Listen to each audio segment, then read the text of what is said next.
Hey there, welcome to Broderos.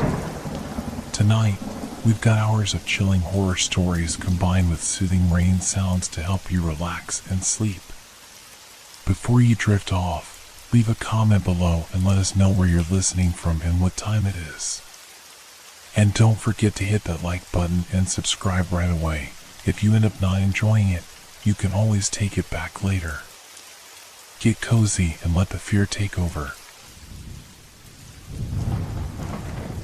Have you ever seen something on a deserted highway that shouldn't be there?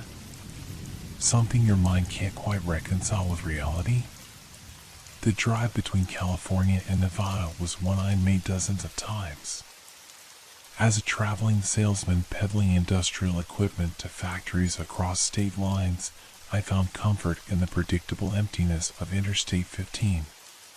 The familiar rhythm of wheels against asphalt, the hypnotic yellow lines disappearing beneath my hood, the endless stretch of desert extending to the horizon, these things had become as routine to me as breathing. That night, I was running later than usual. A meeting in Barstow had dragged on, with potential clients asking question after question about our new hydraulic systems. By the time I pulled away from the city limits, darkness had fallen completely, wrapping the desert in a thick blanket of black. The dashboard clock read 11:37. My old Ford Taurus hummed steadily as I pushed it to 70 miles per hour. The headlights carved a narrow tunnel through the darkness, and occasionally the silhouettes of Joshua trees flickered past like twisted sentinels. The radio offered nothing but static between stations, so I drove in silence, my thoughts drifting between tomorrow's sales pitch and the comfort of the hotel bed waiting for me in Las Vegas. The first hint that something was amiss came when the temperature inside my car suddenly dropped. One moment I was comfortable, the next my breath fogged in front of my face. I frowned, reaching for the climate control, thinking the air conditioning had somehow kicked in. But the dial was firmly set to heat. A shiver ran up my spine that had nothing to do with the cold. Then I noticed the music.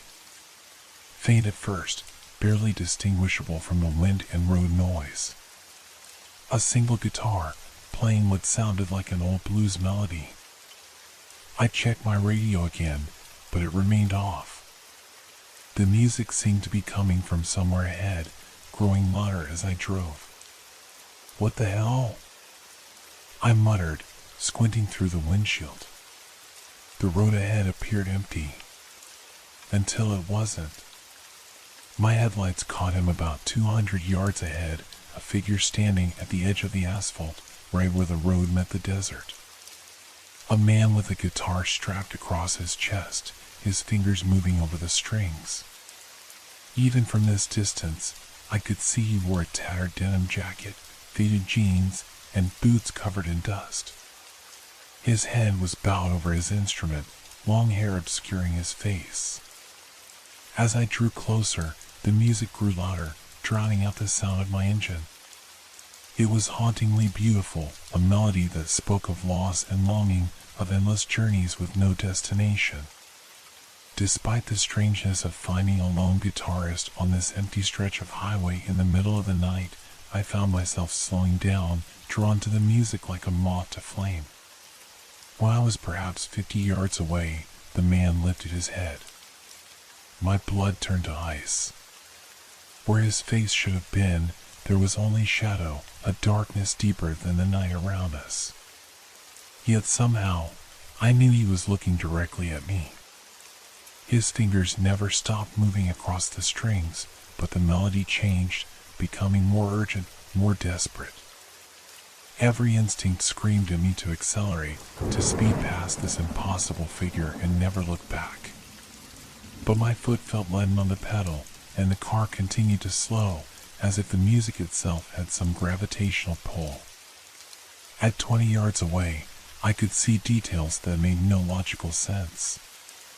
The man's hands were unnaturally pale, almost luminescent in the darkness. The guitar looked ancient, its wood withered and cracked. And though there was no wind, the man's hair and clothing seemed to move with some invisible current. Just a hitchhiker, I whispered to myself, trying to impose rationality on the situation. Just some guy trying to catch a ride. But deep down, I knew better. No hitchhiker would stand in the darkness rather than try to flag down a car. No ordinary guitarist could project music with such clarity through closed windows and over the sound of an engine. At 10 yards, my car stalled. The engine died without warning, headlights flickering before stabilizing again. The silence was sudden and complete, except for the guitar, which continued its mournful song. I sat frozen, hands gripping the steering wheel so tightly my knuckles turned white. The man, if he was a man, took a step toward me, then another. In the harsh glare of my headlights, I could now see that his boots left no prints in the dust. The realization sent a wave of panic through me.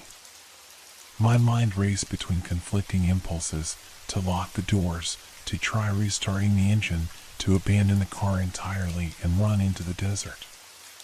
Before I could act on any of them, the musician stopped. He stood directly in front of my car now, the headlights illuminating him from below, casting grotesque shadows upward across his featureless face. He raised his hand, fingers poised over the strings, and paused. In that moment of suspended animation, the silence was absolute. Then he struck a chord so discordant, so fundamentally wrong, that I felt it like a physical blow. The windshield cracked from edge to edge, a spider web of fractures spreading across the glass. The headlights flickered, died, then blazed back to life with impossible brightness.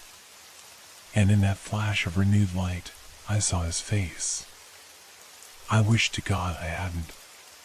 The face beneath the long, tangled hair wasn't a face at all. It was a void, a twisting, churning absence that seemed to pull at my vision like a black hole bending light. The only features I could discern were 2 pinpricks of cold blue light where eyes should have been, and a gash where a mouth might be, stretched in what could have been a smile or a scream. My own scream died in my throat as the musician began to walk around my car, dragging his fingers along the metal. The sound that followed wasn't the scratch of nails on paint, it was the high, keening wail of violin strings about to snap. Each step he took seemed to distort the air around him, like heat rising from desert asphalt, yet the night was cold enough that I could see my panic breath fogging the windshield. I fumbled with the keys, trying to restart the engine. It turned over once, twice, then caught with a roar that sounded unnaturally loud after the eerie quiet. The headlights flickered again, and in that moment of darkness, the musician vanished. I floored the accelerator, tires spinning on the loose gravel at the edge of the road before finding purchase. The car shot forward, speedometer climbing rapidly, 60, 70, 80 miles per hour. My hand shook violently on the steering wheel as I checked the rearview mirror every few seconds, expecting to see the figure somehow keeping pace behind me. But the road remained empty. After 5 minutes of driving well above the speed limit, I finally allowed myself to ease off the gas slightly. My heart still pounded against my ribs like it was trying to escape, and cold sweat plastered my shirt to my back. I reached for the radio, desperate for some human sound to drown out the memory of that haunting melody. Static. Nothing but static across every frequency. Except, there it was again. Faint at first, then growing stronger. The same blues melody, now playing through my car speakers despite the radio display showing no active station. No, no, no, I muttered, jabbing at the power button repeatedly. The music continued uninterrupted, as if emanating from somewhere within the car itself. I glanced at the passenger seat, half expecting to find the musician sitting there with his demonic guitar. It was empty, but that brought little relief. The temperature inside the car plummeted again. I could see ice crystals forming at the edges of the cracked windshield, spreading inward like skeletal fingers. The music grew louder, more insistent, its rhythm somehow matching the frantic beating of my heart. Panic overwhelmed me. I yanked the steering wheel, pulling onto the shoulder and slamming on the brakes. The car skidded, gravel pinging against the undercarriage before it finally stopped. I needed out, needed air that wasn't thick with impossible cold and phantom music. I flung the door open and stumbled into the desert night, nearly falling to my knees in the loose sand. The music cut off abruptly as soon as my feet touched the ground. The sudden silence was almost as shocking as the sound had been. Standing beside my idling car, I gulped in the warm night air, trying to steady myself. The desert stretched around me in all directions, silver gray under the three-quarter moon. The highway extended like a black ribbon into the distance, empty in both directions. No other cars. No ghostly musicians. Just me, my troubled mind, and miles of emptiness. "You're losing it, Thomas," I said aloud, desperate to hear a human voice, even my own. "Working too many hours, too many long drives. Your mind is playing tricks." I paced beside the car, fighting to regain control of my thoughts. The rational part of my brain offered explanations. I'd seen a hitchhiker and my tired mind had embellished the encounter. The music was from some obscure radio station, the signal strengthening and weakening as I drove. The cold was just the desert night, always chilly regardless of the daytime heat. Yet none of these explanations could account for that face, or lack of one. After several minutes, I felt steady enough to continue. I'd drive to the next service station, get some coffee, maybe call my boss and ask for an extra day before my next appointment. I just needed rest. I slid back into the driver's seat, carefully avoiding looking in the rearview mirror until I had closed and locked the door. When I finally did glance up, I nearly choked on my own breath. The road behind me was no longer empty. In the distance, illuminated only by moonlight, a figure stood in the middle of the highway. Even from this far away, I could see the distinctive silhouette of a man with a guitar. My hands scrabbled for the gear shift, throwing the car into drive. The tires spun, kicking up dust and gravel before catching. As I accelerated back onto the highway, I risked one more glance in the mirror. The figure was gone, but now a soft, rhythmic tapping came from the trunk of my car. Tap, tap, tap, like fingers keeping time to an unheard melody. I pressed the accelerator to the floor, watching the speedometer climb past 90, past 100. The old Ford shuddered and groaned in protest, but I couldn't slow down. Not with that tapping growing louder, more insistent with each passing second. The road ahead began to shimmer and distort, as if seen through heat waves, though the car's temperature had dropped so low now that my teeth chattered. The yellow center lines seemed to waver and twist, no longer marking a straight path, but curving in impossible ways. And then I saw it, another figure ahead, standing on the shoulder. As I approached at breakneck speed, the figure stepped into the road directly in my path. The same featureless face, the same guitar. I had a split second to decide, swerve or plow through the apparition. I chose to swerve. The car fishtailed wildly as I yanked the wheel to the right. Physics took over, momentum carrying the heavy vehicle off the road and into the desert. The front wheels caught in the soft sand, and the world tumbled around me as the car rolled once, twice, coming to rest on its roof. The silence afterward was profound. No engine noise, no tapping, no music. Just the tick-tick-tick of cooling metal and my own labored breathing. Blood ran into my eyes from a cut on my forehead, and my left shoulder screamed in pain. The seatbelt held me suspended upside down in the crumpled cabin.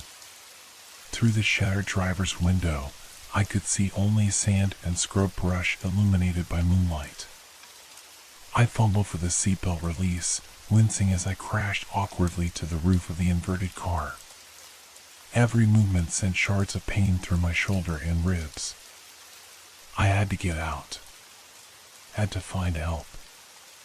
I dragged myself through the broken window, glass shredding my jacket and cutting into my palms. The cool desert air hit my face as I emerged, bringing temporary clarity. I staggered to my feet, disoriented and hurting, and looked back toward the highway. It was gone.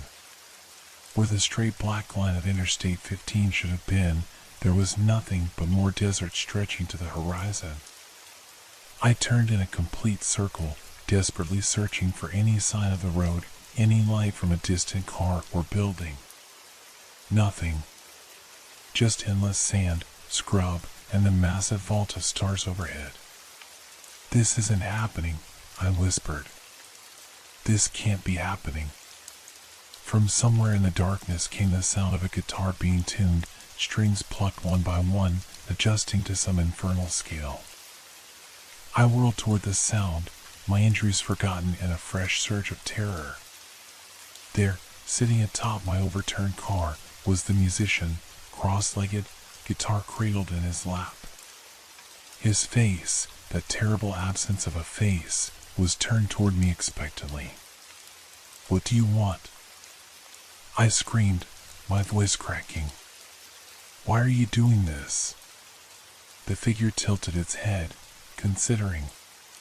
Then it began to play, not the blues melody from before, but something older, more primal. A song that seemed to resonate with the desert itself, as if the land and the music had known each other for centuries. As the notes filled the air, the sand around me began to shift and move, forming patterns that hurt my eyes to look at directly. The moonlight grew brighter, harsher, until it was almost as blinding as the desert sun. And from the ground itself, something began to emerge. Hands. Dozens of hands reaching up through the sand. The hands thrust upward like pale plants seeking moonlight. Bony fingers with elongated joints, skin stretched taut and bleached by time and sand. Some still wore rings, wedding bands, signet rings, costume jewelry, all tarnished and dull. They emerged first to the wrists, then to the elbows, pushing up through the desert floor as the musician's melody grew more complex. I stumbled backward, tripping over a clump of sagebrush and falling hard. The impact sent fresh pain shooting through my injured shoulder, but I barely registered it. My eyes remained fixed on the impossible scene before me. The hands continued their emergence, revealing arms attached to shoulders, shoulders connected to torsos. The forms rising from the sand were human, or had been once. Desiccated husks that might have been mummified by the desert heat, their clothes ragged and sun-bleached, hanging from skeletal frames. Their faces were mercifully obscured by long, matted hair similar to the musicians. "This isn't real," I whispered, scrambling backward on hands and knees. "None of this is real." The musicians' playing intensified, fingers flying across the strings with inhuman speed. As if responding to the crescendo, the risen figures began to move, pulling their legs free from the sand, staggering upright.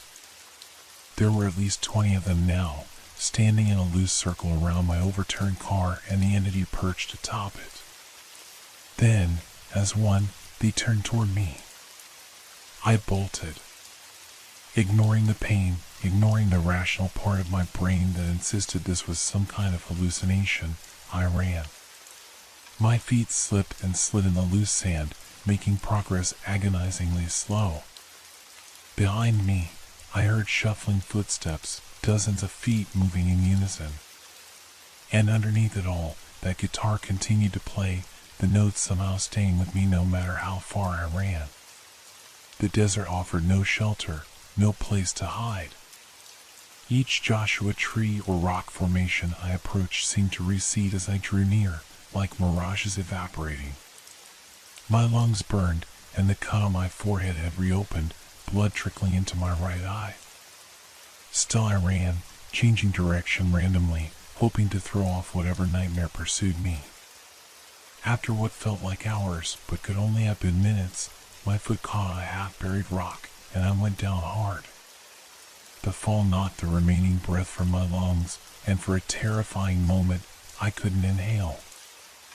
I lay there, gasping like a landed fish, waiting for the skeletal hands to grab me. When I finally managed to roll onto my back, I found myself alone. The desert stretched empty in all directions, silent except for the wind and my own ragged breathing. The moon had shifted position, now lower in the sky, suggesting that significant time had passed. Had I imagined it all? A hallucination brought on by the crash, perhaps a concussion making me see things that weren't there? I sat up gingerly, taking inventory of my injuries. My left shoulder was definitely dislocated. Various cuts and bruises covered my arms and face. My right ankle throbbed when I tried to put weight on it, not broken, but badly sprained. I wasn't going anywhere fast. The temperature had dropped further, and I shivered in my torn jacket. I needed shelter, needed to find my way back to the highway before exposure became as real a threat as any phantom musician. Using a sturdy branch from a creosote bush as a makeshift cane, I pulled myself to my feet and looked around. Without landmarks or the highway to orient me, I had no idea which direction to head. The moon offered some light, but no guidance. A sound caught my attention, distant at first, but growing closer. A soft, rhythmic thudding, like footsteps in sand. Lots of footsteps. I held my breath, straining to hear better, to determine the direction. It seemed to come from everywhere at once, then nowhere at all. The desert played tricks with acoustics, sound bouncing off hidden rock faces and carried unpredictably by the wind. Then I saw them, silhouettes cresting a low rise about 50 yards away. The walking dead, still following, still hunting. And among them, taller than the rest, the musician with his guitar. I turned to flee again, but had taken only 3 painful steps when the ground beneath me shifted. Not the gentle give of sand, but a sudden, violent movement. I fell to my knees as a section of desert about 10 feet in diameter began to sink, sand pouring into some hidden cavity below. Before I could scramble clear, the ground gave way entirely. I plummeted into darkness, a scream torn from my throat as I fell. The impact, when it came, was softer than expected, more sand cushioning my fall. I lay stunned at the bottom of what seemed to be a natural sinkhole, the opening above now a perfect circle of moonlit sky. As my eyes adjusted to the deeper darkness, I realized I wasn't alone. The space was a cave of some kind, its walls embedded with what looked like millions of tiny crystals that caught and reflected the minimal light. And seated against the far wall, legs crossed, was a figure. Not the musician. Someone, something else. It wore the remains of an old-fashioned suit, the fabric rotted away in places to reveal bone-white skin beneath. Its face was hidden in shadow, but I could feel its gaze upon me. "Welcome, traveler," it said, its voice like sand pouring through an hourglass. "We've been expecting you." I tried to speak, but my mouth had gone dust dry. I swallowed hard, wincing at the pain in my parched throat. "Who?" I managed. "Who's we?" A soft chuckle emanated from the shadowed face. "Those who walk the eternal highway, of course. Those who took a wrong turn, just as you have." From above came the sound of the guitar, fainter now but still distinct. The crystalline walls of the cave seemed to vibrate in response, creating a harmony of tiny, bell-like tones. "What is this place?" I asked, struggling to keep fear from overwhelming me completely. What do you want from me? The figure leaned forward, and moonlight illuminated its face. Unlike the musician, it had features, sunken eyes, hollow cheeks, lips pulled back in a permanent grimace. A face preserved by the desert, mummified but intact. Its eyes, impossibly, were alive and alert, watching me with terrible intelligence. This is the waiting room, it said, and we want nothing from you except your company. Time moves differently here. It has been so long since we had someone new to talk to. As if summoned by these words, more figures emerged from shadowed alcoves around the cave's perimeter. Some wore clothing from the 50s, some from earlier decades. All had that same preserved quality, not quite corpses, not quite living. How long? I whispered, but I wasn't sure I wanted the answer. The first figure tilted its head, considering. I arrived in 1923. Automobile trouble, like yourself. Others came before me, some after. The musician has always been here, calling to those who travel alone. The musician. What is he? The guide. The collector. He plays, and we dance. He calls, and we follow. The figure gestured upward. Listen. He plays for you now. The music from above had changed again, becoming softer, almost gentle. A lullaby for the damned. I don't understand, I said, my voice breaking. Why me? I'm nobody. Just a salesman passing through. We were all just passing through, said another figure, a woman in the remains of a polka dot dress, her hair still styled in a perfect 1950s bouffant. The desert doesn't care who you are. Only that you heard the song. From above, sand began to pour into the cave as the risen dead clawed at the edges of the sinkhole, widening it. Soon they would find a way down. And with them would come the musician. Please, I begged, looking from one withered face to another. There must be a way out. I have a family, people waiting for me. This was a lie. My wife had left years ago, tired of my constant traveling. My parents were gone, and I never had children. There was no one who would miss me immediately, perhaps not for days until I failed to make my next appointment in Las Vegas. The first figure seemed to sense this deception. It smiled, an expression made grotesque by its desiccated features. The desert knows the truth of all things, traveler. It strips away pretense as surely as it strips away flesh. It gestured to the others around the cave. We all told ourselves stories. We all believed we were missed. But the highway soon forgot us, as it will forget you. The music above grew louder, and with it came the sound of disturbed earth and rock. They were coming down. I backed away, pressing myself against the crystalline wall. The tiny facets dug into my back, sharp enough to penetrate my jacket and shirt. I felt warm blood trickle down my spine.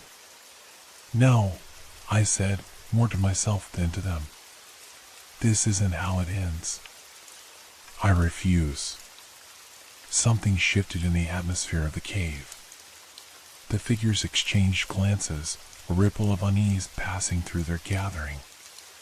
You cannot refuse this song, said the woman in the polka dot dress. No one refuses. But I was already moving, scanning the walls for any opening, any possible escape route. The cave had to connect to something, other chambers, tunnels, perhaps even an exit to the surface elsewhere. That's when I noticed it, a narrow fissure in the wall opposite the main gathering, partially hidden behind a fallen boulder. Just wide enough, perhaps, for a person to squeeze through. The music crescendoed as the first of the sand-caked feet appeared at the edge of the sinkhole above. Time was running out. I lunged for the fissure, ignoring the screaming pain in my shoulder and ankle. Behind me, the gathered figures made sounds of alarm, their preserved vocal cords producing whistling, reedy notes of distress. He's found the old way. Stop him. I reached the crack in the wall and began to squeeze through sideways, the rough stone scraping skin from my arms. It was a tight fit, agonizingly so with my injuries, but desperation lent me strength. Behind me, cold hands clutched at my legs, trying to pull me back into the cave. I kicked wildly, connecting with something that crumbled under the impact, ancient bone giving way. The grip loosened, and I pushed deeper into the fissure. The passage narrowed further, forcing me to exhale completely just to edge forward. Claustrophobia threatened to overwhelm me, but the sounds of pursuit kept me moving. I couldn't see anything in the absolute darkness of the tunnel, could only feel my way forward inch by excruciating inch. After what seemed like an eternity, the passage widened slightly. I could breathe again, could move more freely. I felt ahead with my hands, finding the tunnel now sloped upward. Hope surged through me. If it led up, it might lead out. Then I heard it, the music again, but changed. No longer coming from behind me, but from ahead. Somehow, impossibly, the musician had anticipated my escape route. I froze, caught between the pursuing dead and what waited ahead. I pressed my back against the tunnel wall, trying to control my panic breathing.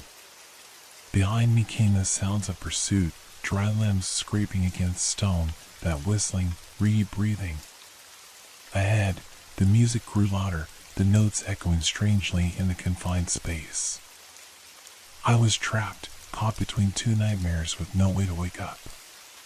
The logical part of my mind, the part that had served me well through years of sales negotiations and business deals, tried desperately to assert itself. There had to be a rational explanation for everything that had happened. Hallucinations from a head injury. A concussion-induced nightmare. Perhaps I was still unconscious in my overturned car, my brain constructing this elaborate horror show while my body lay broken on the desert floor. But the pain felt too real. The cold stone against my back, the warm blood trickling from my various wounds, the throbbing in my ankle and shoulder, all of it had a visceral quality that no dream could replicate. The music ahead changed tempo, becoming almost playful.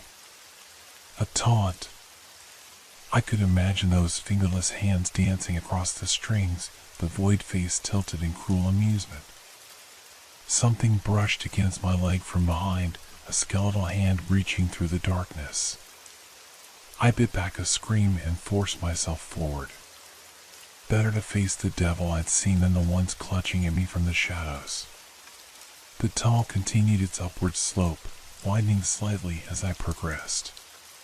Soon I could stand almost upright, though my injured shoulder forced me to hunch to one side.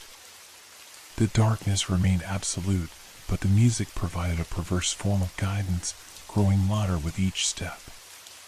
The air changed subtly, becoming fresher, carrying a hint of sage and creosote. An exit must be near. I quickened my pace despite the pain, hope giving new strength to my battered body. The tunnel took a sharp turn, and suddenly there was light ahead, moonlight filtering through what appeared to be the mouth of a small cave. I could make out the silhouette of scrub brush and distant rock formations against the night sky. But blocking the exit, his back to the moonlight creating a dark halo around his form, stood the musician.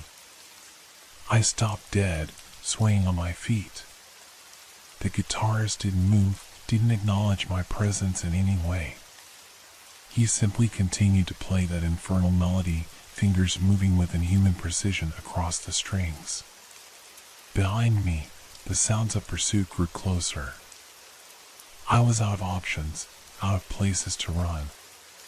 "What do you want?"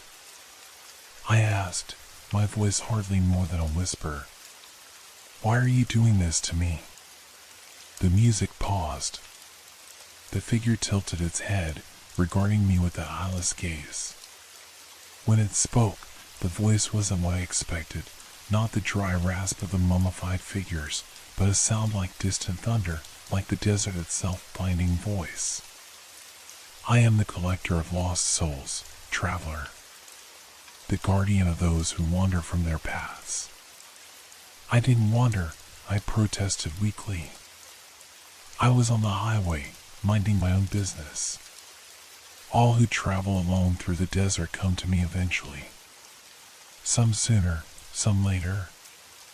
You heard my song. You slowed your vehicle. You chose to look upon my face. I shook my head frantically. No, I didn't choose any of this. The figure took a step toward me, and I could now see details I'd missed before. His clothes weren't simply old and tattered, they were of a style I didn't recognize, something from centuries past. The guitar, too, was unlike any modern instrument, crude, almost primitive in its construction, yet producing sounds no normal guitar could make. The choice was made when you first set foot on the eternal highway, the musician said. All roads in the desert lead to me. All travelers become part of my collection, sooner or later. From the tunnel behind came the sound of dragging feet, drawing inexorably closer. I was running out of time. Please, I begged. Let me go. I have a life to get back to. The musician tilted his head again, considering. Do you? Tell me the name of one person who would notice your absence tomorrow. One soul who would begin searching for you before your bones had bleached in the sun. I opened my mouth to reply, but no answer came. My ex-wife had remarried years ago, building a new life with her new husband. My parents were long dead. Colleagues would eventually note my absence, but only as an inconvenience requiring schedule adjustments. I had spent so many years on the road, moving from one sales territory to another, that I had let all meaningful connections wither away. The musician nodded slightly, as if reading my thoughts. The desert reveals the truth of all things, traveler. You are already a ghost in your own life.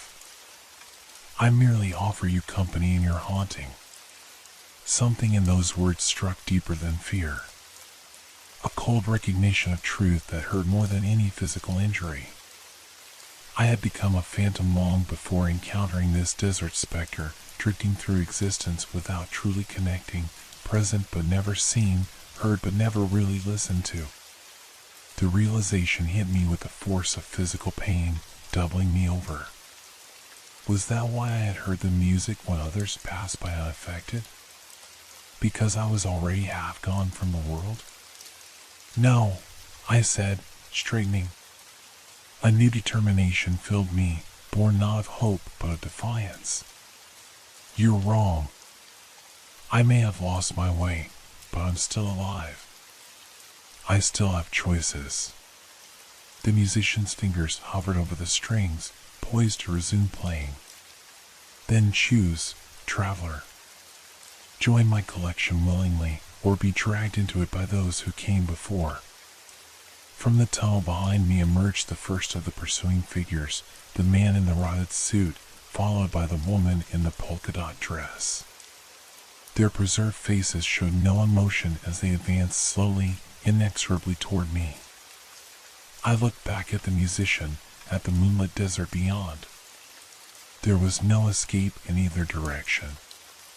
But if I had to choose a form of damnation, it would be on my terms. I lunged forward, directly at the musician. If I could get past him, get outside, perhaps I could still find my way back to the highway, back to civilization and safety. The musician didn't move to stop me. As I brushed past him, his fingers struck a single, perfect note that seemed to freeze the air itself. I felt the sound pass through me like a physical force, vibrating in my bones, resonating with something deep inside. Then I was past him, stumbling out into the open desert. The moon had sunk lower on the horizon, and a faint glow to the east suggested dawn wasn't far off. I ran, ignoring the protests of my injured body, putting as much distance as possible between myself and the cave entrance. Behind me, the music resumed, softer now, almost wistful. I didn't look back, focused only on escape, on survival. Each painful step took me further from that nightmare collection of the lost and forgotten. After several minutes of frantic flight, I risked a glance over my shoulder. The cave entrance was no longer visible. The desert stretched empty in all directions, no sign of pursuit. I slowed to a limping walk, breathing heavily, trying to orient myself. That's when I saw it, a glint of metal catching the pre-dawn light. Something man-made amid the natural landscape. I altered course, heading toward it with renewed hope. As I drew closer, I could make out the shape of my overturned Ford Taurus, half buried in sand as if it had been there for years rather than hours. Rust had already begun to claim the exposed undercarriage, and the windows were frosted with a fine layer of sand. I approached cautiously, circling the wreck. No ghostly musicians, no mummified figures lurked nearby. Just my car, broken and abandoned in the desert. The driver's side window, the one I'd crawled through earlier, was still broken. I peered inside, looking for anything useful. My cell phone had been in the center console, and though it probably wouldn't have signal out here, it might at least tell me how long I'd been trapped in this nightmare. The interior was exactly as I remembered leaving it, seatbelt hanging down from where I'd released it, glass scattered across the ceiling that had become the floor in the inversion. I reached carefully through the broken window, searching for the console. My fingers brushed something unexpected, fabric where there should have been only plastic and metal. I pulled back reflexively, then steeled myself and reached in again, grasping the mysterious object and drawing it out. A denim jacket. Faded, weather-beaten, and unmistakably the one worn by the musician. I dropped it like it had burned me, stumbling backward. As it hit the sand, something fell from one of the pockets, a weathered leather wallet. Against every instinct screaming at me to run, I picked it up with trembling hands and opened it. Inside was a driver's license. But plastic yellowed with age. The photo showed a young man with long hair and a serious expression, a face that was hauntingly familiar yet completely unknown to me. The name on the license was Thomas Allen Parker. My name. The issue date was June 12, 1978. 47 years ago. I dropped the wallet, my mind reeling. This wasn't possible. I wasn't even 40 years old yet. I was born in 1986. This license couldn't be mine. And yet, the face in the photo, though younger, with longer hair and lacking the lines that years of sales calls and long drives had etched into my features, was undeniably my own. Time moves differently here, the mummified man had said in the cave. The desert knows the truth of all things. I staggered away from the car, from the impossible wallet with its impossible license. The first rays of sunlight were beginning to spill over the eastern horizon, painting the desert in shades of gold and rose. The beauty of it was obscene against the horror of my situation. A terrible suspicion began to form in my mind. I turned in a slow circle, studying the landscape more carefully. In the growing light, certain features became recognizable, a distinctive rock formation to the north, the silhouette of distant mountains to the west. I knew this area. It was a stretch of desert about 20 miles outside of Baker, California. I had driven past it countless times on my regular route. But something was wrong. Something was missing. The highway. Interstate 15 should have been visible from here, especially with the dawn light making visibility better. But there was no sign of it, no black ribbon of asphalt, no passing cars, no reflective signs marking exits and mile markers. Just endless desert, as if the road had never existed at all. Or as if it hadn't been built yet. The implications hit me like a physical blow, driving me to my knees in the sand. The license from 1978. The feeling of lost time in the cave. The musician who had always been here, calling to those who travel alone. Somehow, impossibly, I had fallen out of my own time. Or perhaps more accurately, I had become unstuck from it, trapped in some purgatory between what was and what would be. As the sun climbed higher, bringing the merciless desert heat with it, I remained kneeling in the sand, trying to process this new reality. If I wasn't in my own time, if the highway I knew didn't exist yet, then there was nowhere to go, no way to return to my life. I was already lost, already forgotten. Just as the musician had said. The heat grew more intense as the morning progressed. Sweat soaked through my shirt, and my lips cracked from dehydration. Without water, without shelter, the desert itself would claim me soon enough. Perhaps that was for the best. Better to die here, now, than to join that grotesque collection of lost souls.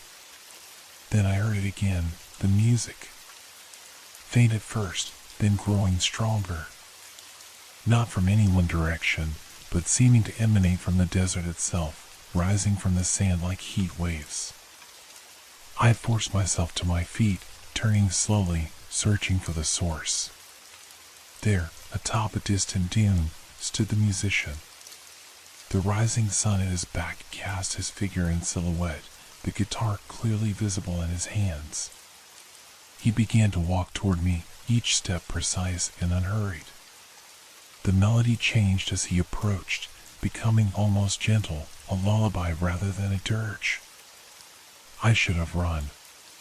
Should have fought. Should have done anything but stand there, waiting. But exhaustion and resignation had replaced fear. Whatever was coming, I no longer had the strength to resist it. When he was about 10 paces away, the musician stopped. For a long moment, we regarded each other in silence, me with my battered, sweating face, him with that terrible void where features should be. Why me? I asked finally, my voice cracked and dry. Of all the travelers who passed through this desert, why did you choose me? The musician tilted his head, considering. Then, with deliberate slowness, he raised one hand to his face. Fingers pressed against the emptiness there, and like clay under a sculptor's touch, the void began to take form. Features emerged, a nose, cheekbones, lips, eyes. A face forming from nothingness, molding itself into a familiar shape. My face. Younger, unscarred by the years, but unmistakably mine. The shock drove me back a step. What are you? I am you, Thomas, the musician said, using my voice, my inflections. I am what you become when the road never ends, when the journey becomes eternal.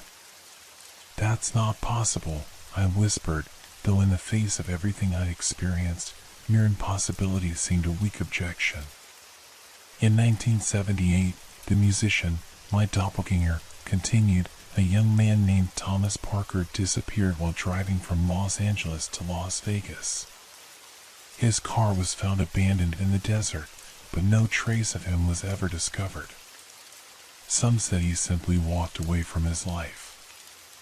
Others believed he met with foul play. No one guessed the truth. My legs gave way, and I sank to my knees again. The truth being that he heard a song he couldn't resist. That he stopped on a lonely stretch of highway to listen. That he looked into a face he shouldn't have seen. The musician knelt before me, guitar laid carefully aside. Then he became what he most feared. I don't understand. But I did, on some level deeper than conscious thought. The circle was completing itself, the snake swallowing its own tail. You will, said my mirror image. In time, you'll understand everything. The desert has eternity to teach you. He picked up the guitar again and began to play a new melody, something I never heard before yet recognized instantly. My fingers twitched involuntarily, muscle memory responding to notes I hadn't yet learned to play. I can't stay here, I said, a final, desperate protest. This isn't where I belong. The musician, the future me, smiled sadly. None of us belong here. That's why we never leave. He continued playing, the notes hanging in the air like visible things, like strands of a web being spun around me. I felt something shifting, changing, not in the world around us, but in me. The pain of my injuries faded. The thirst and heat no longer seemed important. I looked down at my hands and saw they had become paler, almost translucent. When I raised them to my face, I could no longer feel my features, only a smooth emptiness, a void waiting to be filled. What's happening to me? I asked, my voice no longer my own, but something older, deeper. You're becoming, said the musician. As I did. As we all do. He extended his hand, my hand, offering the guitar to me.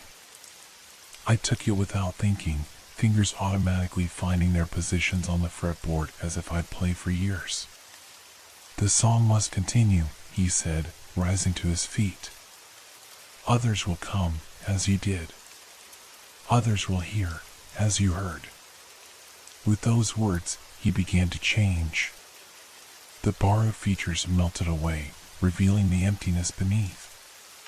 But then the emptiness itself began to dissolve, breaking apart like mist under the rising sun. In moments, there was nothing left but a few grains of sand drifting to the ground. I remained kneeling, the guitar heavy in my hands, watching as the sun climbed higher, burning away the last shadows of night. Soon the heat would become unbearable for any living thing. But I was no longer quite alive, no longer quite human. I stood, shouldering the guitar, and began walking. Not toward any destination, but simply to walk, to move across the face of the desert as I would for years, for decades, to come. The highway would be built eventually. Cars would come, filled with travelers passing through the emptiness between cities and states. Some would hear the song I would play. Some would slow down to look. And the cycle would continue, as it always had. As the day wore on, I found my way to the edge of where the road would one day be. I took up my position and began to play, fingers moving across the strings with newfound skill, drawing forth notes that spoke of loneliness and longing, of endless journeys with no destination. I played for no one but the desert itself, patient, knowing that eventually someone would hear. Someone would stop. Someone would look upon my face and join the collection. Time ceased to have meaning as I played. Days might have passed, or weeks, or years. I neither hungered nor thirsted. I simply existed, a fixture in the landscape as constant as the distant mountains. And then, one night, I heard it, the sound of an engine approaching. Headlights appeared in the distance, cutting through the darkness, illuminating the spot where I stood at the edge of the newly constructed highway. I watched as the car slowed, as the driver peered through the windshield with a mixture of curiosity and unease. I saw his face clearly in the glow of the dashboard lights, a face I recognized, though I had never seen it before. The car stopped. The window rolled down. I began to play. Dawn broke over Interstate 15, the sun's first rays painting the asphalt gold. The highway patrol officer pulled his cruiser to a stop beside the abandoned guitar that stood propped against a mile marker. Officer James Mercer had been with the Nevada Highway Patrol for 17 years, and in that time, he'd seen plenty of strange things discarded along this lonely stretch of road, but never a guitar in such pristine condition. He approached cautiously, scanning the surrounding desert for any sign of the instrument's owner. Nothing but scrub, sand, and distant mountains shimmering in the early heat. The guitar was an old acoustic model, its wood weathered but well maintained. No case, no identification, just the instrument standing upright as if someone had carefully placed it there before walking away. "Dispatch, this is Unit 47, Mercer said into his radio. "I've got an abandoned property situation at mile marker 143, westbound I-15. "Copy 47, came the crackling response. "What kind of property?" "Just a guitar. No sign of the owner."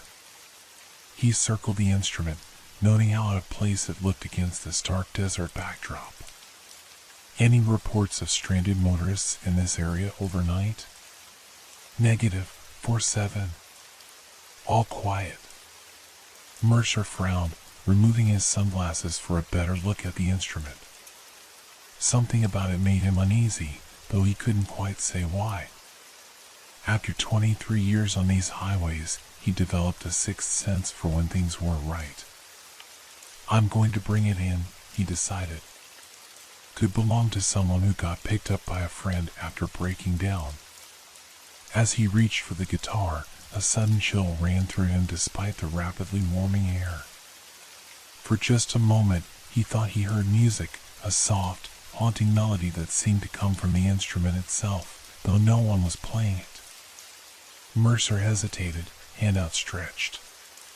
The sensation passed as quickly as it had come, leaving him feeling slightly foolish. Heat mirages and the acoustics of the open desert played tricks on the senses. Every veteran patrol officer knew that. He picked up the guitar, surprised at how light it felt, and carried it back to his cruiser. As he placed it carefully in his trunk, his radio crackled again. "Unit 47, be advised we just got a missing person report that might be in your area. Businessman named Thomas Parker, driving a rental car, was due in Las Vegas last night but never arrived at his hotel.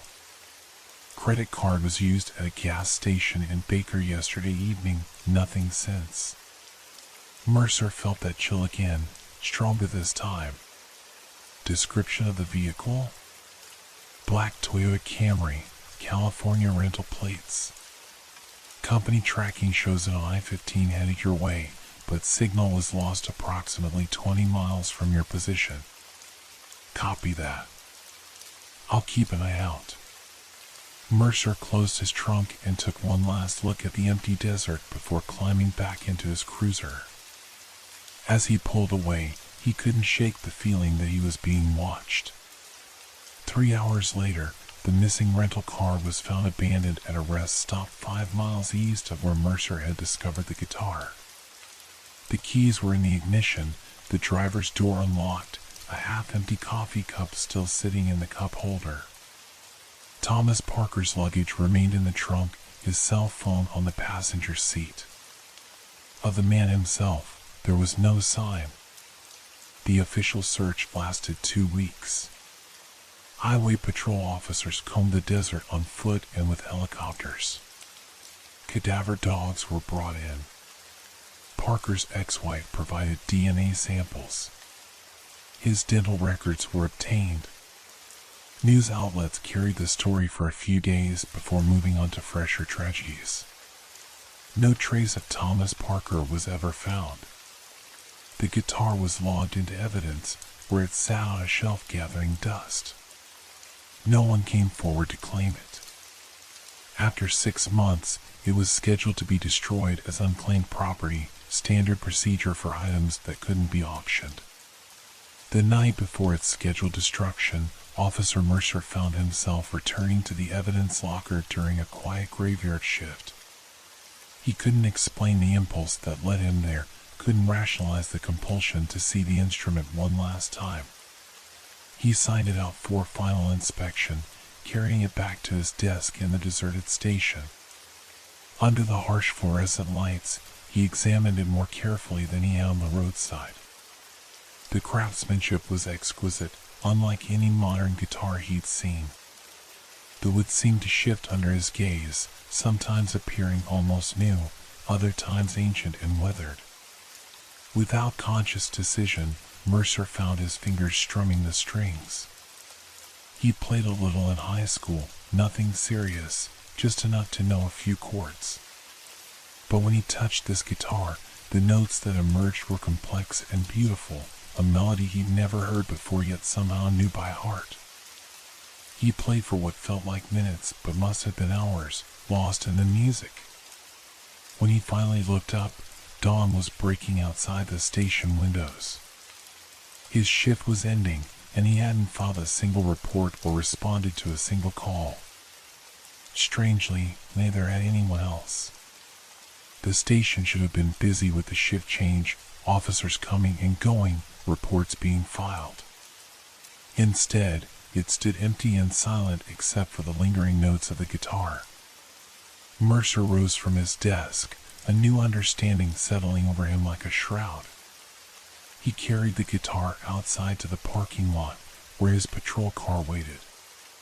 The world looked different somehow, sharper, more vivid, yet less substantial, as if he were seeing through the surface of things to what lay beneath. He drove back to Interstate 15, to mile marker 143.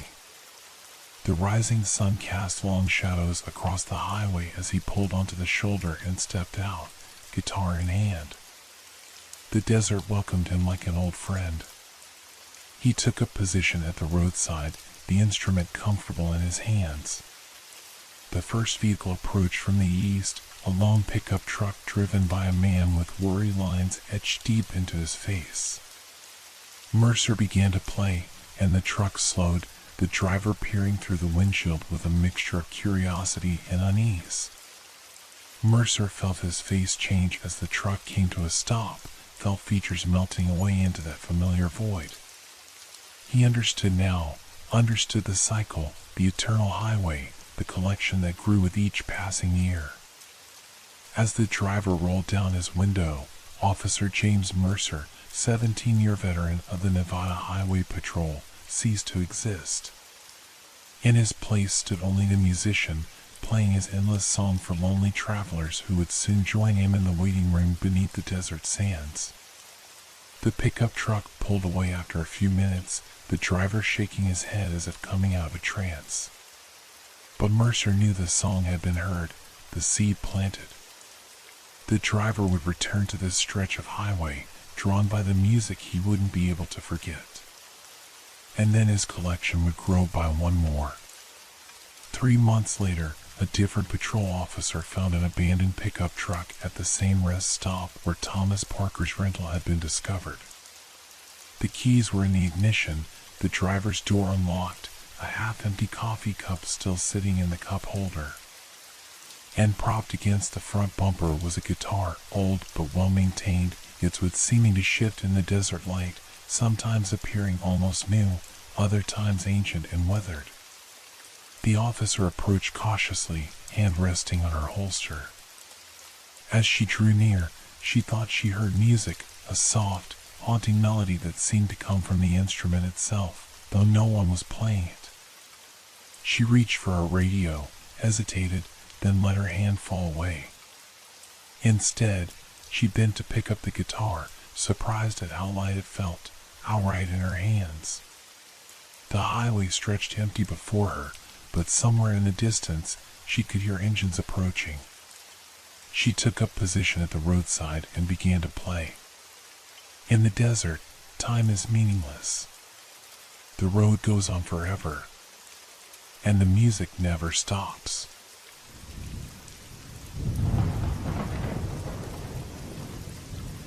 Have you ever wondered what happens to the dreams that get caught? The question lingered in my mind long after I left the small craft shop tucked away in the wooded outskirts of Sandpoint, Idaho. I hadn't planned on stopping there. My cross-country drive from Seattle to my new teaching position in Boise was meant to be direct, but the hand-painted sign for Authentic Native Crafts caught my eye as I wound through the northern panhandle's dense forests. The shop itself was unremarkable, a converted cabin with wooden shelves displaying various handmade items. The proprietor, however, was anything but ordinary. He introduced himself as Thomas Redfeather, a man whose weathered face suggested he was in his 60s, though his movements carried the fluid grace of someone much younger. His silver-streaked black hair was pulled back in a long ponytail, and his dark eyes seemed to evaluate me with quiet intensity. Just passing through, he asked, watching me examine a particularly intricate dream catcher. Unlike the tourist versions I'd seen before, this one featured a web of sinew so complex it seemed almost mathematically impossible, with tiny carved bone beads and unusually dark feathers hanging from its wooden hoop. Moving to Boise, I replied, oddly compelled to share. Starting a new job. New life, really. Thomas nodded slowly. Running to something or away from something? The question struck uncomfortably close to home. My divorce had been finalized just 3 months ago, ending a 10-year marriage that had slowly poisoned itself from within. Both, I suppose, I admitted, surprised by my own candor. His expression softened. This might help, then. He lifted the dream catcher I'd been admiring. Handmade. Old way. Not like those factory things they sell to tourists. It's beautiful, I said truthfully, but probably out of my price range. For you, $50, he said with an enigmatic smile. You look like someone who could use protection from bad dreams. I hesitated but found myself reaching for my wallet. Something about the craftsmanship called to me. Perhaps it was the perfect metaphor for the fresh start I desperately wanted. As he wrapped it carefully in tissue paper, Thomas spoke quietly. Hang it above where you sleep. It will catch the nightmares, let the good dreams through. He paused, then added something that would return to haunt me. Just remember, what gets caught, stays caught. I thanked him, tucked the package into my bag, and continued my journey south. If I noticed that he didn't offer a receipt, or that there wasn't a credit card machine in sight, I didn't dwell on it. The encounter faded as I focused on the winding highway. 3 days later, I was settling into my modest rental house on the outskirts of Boise. The August heat was oppressive, and the small home's air conditioning struggled against the 100-degree days. As I unpacked, I rediscovered the dream catcher and remembered Thomas's instructions. My bedroom was sparsely furnished, just a bed, a nightstand, and a small dresser, making the dream catcher the room's only decoration while I hung it from a nail above my headboard. In the late afternoon light, it cast an unexpectedly complex shadow on the wall, the pattern somehow different from the actual web it contained. I chalked it up to the angle of the sunlight and continued unpacking. That first night, I slept deeply, awakening refreshed for the first time in months. The second night passed similarly. By the third night, I had almost forgotten the dream catcher was there at all. On the fourth night, something changed. I became aware that I was dreaming, one of those rare moments of lucidity where the dreaming mind recognizes its state. I stood in a forest clearing similar to the one where I had found Thomas's shop. But the trees here were wrong somehow, too straight, too uniform in their spacing. I turned slowly, realizing the trees created a perfect circle around me. Hello? I called out, my voice oddly muffled as if the air itself were thick. No response came, but I noticed something I'd missed before, Between each pair of trees was a narrow gap, each leading to what appeared to be a path. I counted 12 gaps in total, each identical to the next. A subtle sense of unease crept over me. The sky above was neither day nor night, but a strange twilight that provided light without a visible source. I approached one of the gaps, peering down the path beyond. It stretched straight for about 20 yards before curving out of sight. I stepped onto the path. The moment I did, I heard a soft clicking sound behind me.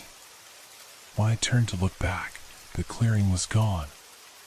The path now extended in both directions, with no sign of where I had entered. Just a dream, I reminded myself aloud. Nothing to worry about. But as I continued walking, that certainty began to waver. The path curved again and again, always at the same angle, always revealing more of the same path ahead. The trees never varied in their appearance or spacing. After what felt like hours of walking, I realized with growing horror that I had yet to encounter a single fork or intersection. It was then that I noticed the feathers. Small, dark feathers identical to those on my dream catcher occasionally drifted down from above, landing softly on the path before me. Each time I reached to pick one up, it dissolved into smoke between my fingers. The clicking sound returned, louder now and coming from somewhere ahead. It had a rhythm to it, like bones being tapped together in patterns of 3, click, click, click, pause, click, click, click. A cold sweat broke out across my skin despite knowing I was dreaming. The path curved yet again, and I picked up my pace, suddenly desperate to find whatever was making that sound. As I rounded the bend, the path abruptly opened into another clearing, identical to the first, down to the 12 gaps between the trees. In the center stood a tall wooden pole, and hanging from it was a dream catcher the size of a wagon wheel. It was moving. The web within it pulsed and twisted as if alive, and caught in its center was a small, struggling form that I couldn't quite make out. The clicking sound emanated from this thing as it fought against the strands that bound it. I approached slowly, drawn by a morbid curiosity I couldn't suppress. As I drew closer, the trapped form ceased its struggle and turned to face me. It had no features I could discern, just darkness where a face should be. But somehow, I knew with certainty that it could see me. "What gets caught, stays caught," it whispered in Thomas's voice. I woke with a gasp, my heart hammering in my chest. Morning light streamed through my bedroom window, and above me, the dream catcher hung motionless. But as my breathing slowed and rationality returned, I could have sworn that the intricate web within the wooden hoop had changed its pattern ever so slightly. Just a dream, I told myself again. Just a strange dream. If only I had known then that it was merely the entrance to the labyrinth. I tried to dismiss the dream as nothing more than stress from the move and upcoming school year. As a high school English teacher, August always brought a mix of anticipation and anxiety. My new colleagues seemed welcoming during orientation, and I was determined to make a good impression. Yet throughout that first week, I couldn't shake the lingering unease. During meetings, my gaze would drift to windows, searching for those 2 uniform trees. While organizing my classroom, I'd occasionally stop, convinced I'd heard that rhythmic clicking sound. Most disturbing of all, I found myself examining patterns, the arrangement of desks, the layout of hallways, the design of the carpet in the teacher's lounge, looking for hidden paths and secret geometries. "You seem distracted, Michael," commented Elaine, the department head, after I'd lost track of conversation during lunch. "Still getting settled?" "Just some trouble sleeping," I admitted. "New place, you know?" She nodded sympathetically. "The first few weeks are always rough. Let me know if you need anything." That night, I stood in my bedroom doorway, staring at the dreamcatcher. In the fading evening light, its shadow stretched across the wall in impossible ways, longer and more complex than it should have been. I considered taking it down, but felt oddly reluctant to touch it. Instead, I decided to sleep on the couch. I dozed fitfully, waking every hour or so to check my surroundings. Around 3 in the morning, I finally drifted into deeper sleep. I was immediately back in the forest. This time, however, I wasn't in a clearing but already on one of the paths. The trees stood like silent sentinels on either side, their trunks perfectly parallel, their branches intertwining overhead to form a canopy that filtered the strange twilight. "Hello?" I called, my voice once again muffled by the thick air. Click, click, click. The response came from somewhere ahead. Despite every instinct screaming to turn back, I found myself moving forward. The path curved gently to the right, always to the right, creating what I realized must be an enormous spiral. Occasionally, I passed gaps in the trees that revealed other paths running parallel to mine, separated by merely yards of forest, yet unreachable. After walking for what felt like miles, I came to an abrupt fork in the path. Both options curved away at identical angles, both indistinguishable from each other. As I stood considering which way to turn, a dark feather floated down from above, drifting toward the left-hand path. I took this as a sign and followed. The new path narrowed as I walked, the trees pressing closer until their branches brushed my shoulders. The clicking grew louder, more insistent. Click, click, click, click, click, click. Click, click, click. The path opened into a small circular space barely large enough to stand in. Suspended in the air at a level was a miniature dream catcher, slowly rotating. Unlike the larger one from my previous dream, this one contained no struggling form. Instead, its web pattern shifted constantly, hypnotic in its complexity. "Hello, Michael." The voice came from behind me. I spun around to find Thomas Redfeather standing there, though something about him seemed wrong. His outline wavered slightly, as if he were being viewed through heat rising from pavement. "What is this place?" I demanded. "What's happening to me?" He smiled, but the expression didn't reach his eyes. "You're in the web between worlds. A place of my own creation." "Your creation?" "I don't understand. The dream catcher I gave you, it's special. One of my finest works." He gestured to the small, rotating one before us. "They don't just catch bad dreams, you know. That's the simplified story we tell tourists. The truth is more complex." A chill ran down my spine. "The truth? Dream catchers were never meant to be sold as trinkets," he said, his voice hardening. "They're powerful tools for those who know their true purpose. They create doorways between the waking world and this one." "And what is this one exactly?" His smile widened. "A hunting ground." The clicking sound erupted all around us, and Thomas's form began to change. His features blurred, his limbs elongated unnaturally, and where his eyes had been, only darkness remained. "What gets caught, stays caught," the thing that was no longer Thomas whispered.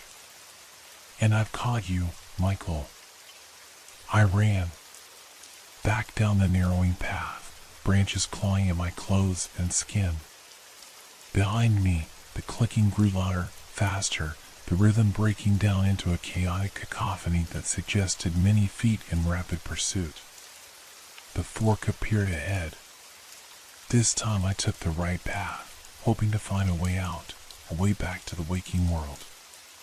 The path widened, then abruptly dead-ended at a sheer wall of intertwined trees, their bark black and glistening with something that looked disturbingly like oil. Trapped, I turned to face my pursuer, but the path behind me was empty. The clicking had stopped. In the silence, I became aware of a faint humming sound coming from the wall of trees. Looking closer, I saw thin strands running between them, strands that formed a familiar pattern. The entire wall was a massive dreamcatcher web. As I stared, shapes began to emerge within it, human shapes, twisted and distorted as if they had been absorbed into the very fiber of the web. Their mouths moved silently, eyes wide with terror. One of them, a young woman with long dark hair, reached toward me, her arm elongating impossibly as it pushed through the strands. "Help us," she mouthed, no sound emerging. I stumbled backward, only to feel something brush against my shoulder. Spinning around, I found myself face to face with the transformed Thomas, his body now resembling a grotesque spider-like creature balancing on two long limbs, his torso twisted at an impossible angle. "You can't escape," he said, his voice now a rasping whisper. "No one ever does." I woke screaming, tangled in the couch blanket, sweat-soaked and trembling. Dawn was just breaking, pale light filtering through my living room blinds. My mouth was dry, my throat raw as if I'd been screaming for hours. On shaking legs, I made my way to the kitchen and gulped down water directly from the faucet. As I straightened, my reflection in the window above the sink caught my attention. Dark circles ringed my eyes, but what truly horrified me were the thin red scratches across my face and neck, exactly where the branches had clawed at me in the dream. I rushed to the bathroom, examining the marks in the mirror. They were shallow but undeniably real. Physical evidence of an impossible experience. With renewed determination, I marched to the bedroom. The dreamcatcher had to go. But as I stepped through the doorway, I froze. The web within the wooden hoop had completely changed its pattern. Where before it had been an intricate but recognizable design, it now formed a miniature replica of the labyrinthine paths I had traveled in my dreams. And in its center, barely visible, was a tiny dark spot that hadn't been there before. As I watched, it moved. I called in sick that day. My colleagues would understand. New teacher, new town, probably caught something from one of the kids during orientation. The reality was far more terrifying than any illness. After backing out of my bedroom, I spent the morning researching dreamcatchers online. Most sites offered the sanitized tourist version. Dreamcatchers filter out bad dreams while allowing good ones to pass through. A few more scholarly articles discussed their origin among the Ojibwe people and later adoption by other tribes. Nothing mentioned labyrinths or soul trapping or Thomas Redfeather. By noon, I was desperate enough to drive 40 minutes to Boise State University's library. Their Native American Studies section was small but better than nothing. I pulled every book I could find on indigenous spiritual practices and dream symbolism. Hours passed as I skimmed through texts, my notes becoming increasingly scattered. Just as I was about to give up, I found a paragraph in a dusty anthropological text that made my blood run cold. Some medicine men believed that dreamcatchers could, in the hands of those with corrupt intentions, be inverted to serve as soul traps. Rather than protecting the sleeper, these perverted tools would ensnare the dreamer's spirit in an endless maze, allowing the creator to feed off the victim's life force. Such practices were strictly forbidden and practitioners who attempted them were exiled or executed. The book contained no further information on the subject, but it was enough to validate my fears. This wasn't just a nightmare. Something was happening to me, something real and dangerous. On my way out of the library, I noticed a flyer for the university's Native American Cultural Center. It listed regular events and a phone number. Without hesitation, I called and explained that I was researching dreamcatchers for a class I was teaching. The receptionist suggested I speak with Dr. Joseph Elkhorn, their cultural liaison, who happened to be available that afternoon. Dr. Elkhorn was a man in his early 50s with short salt and pepper hair and rectangular glasses. His office walls displayed both academic credentials and traditional artwork. He greeted me with a firm handshake and an appraising look. "So, you're interested in dream catchers?" he asked after I'd taken a seat. "They've become quite commercialized over the years." "I'm more interested in their darker aspects," I ventured. "Alternative uses." His expression sharpened. "Alternative uses?" Deciding honesty was my best approach, I took a deep breath and told him everything: the shop in northern Idaho, Thomas Redfeather, the changing web pattern, and my increasingly terrifying dreams. As I spoke, his face grew grave. "Mr. Miller," he said when I finished, "if what you're describing is accurate, you're in serious danger." "Then it is real? This soul trap thing?" He hesitated. "In our traditions, we recognize the power of objects to affect the spiritual world. What you're describing sounds like a corrupted form of medicine, a perversion of sacred knowledge. How do I stop it?" "The dream labyrinth is a construct designed to exhaust and ultimately capture your spirit. Each time you enter it, you leave a piece of yourself behind, trapped in the web. Eventually, there won't be enough of you left to return to your body." I thought of the scratches on my face, physical evidence of spiritual harm. There have been others, haven't there? Other victims? Dr. Elkhorn nodded slowly. "I've heard stories. Over the past few years, there have been several unexplained deaths across Idaho and eastern Washington. Perfectly healthy people found dead in their beds, expressions of terror frozen on their faces. No medical cause identified. How many? That I know of? 7 confirmed cases. Possibly more that weren't connected." My stomach lurched. "And you think it's this Thomas Redfeather?" "I don't know. But the name isn't familiar to me, and I know most of the recognized artisans in the region." He leaned forward. "Tell me exactly where you found this shop." I described the location as best I could, but even as I spoke, I realized my memories of the exact spot were hazy. It had been off the main highway, down a forested side road, but which one? The details seemed to slip away the harder I tried to grasp them. "I'm not sure I could find it again," I admitted finally. Dr. Elkhorn frowned. "That's concerning. It may be part of the magic, obscuring its source. So what do I do? How do I break free of this thing?" "The most direct approach would be to destroy the dream catcher." I tried to remove it, but I couldn't even enter the bedroom. "Fear can be paralyzing," he said gently. "But there may be another way. If you can't destroy the conduit in the waking world, perhaps you can defeat it from within the dream itself." "How?"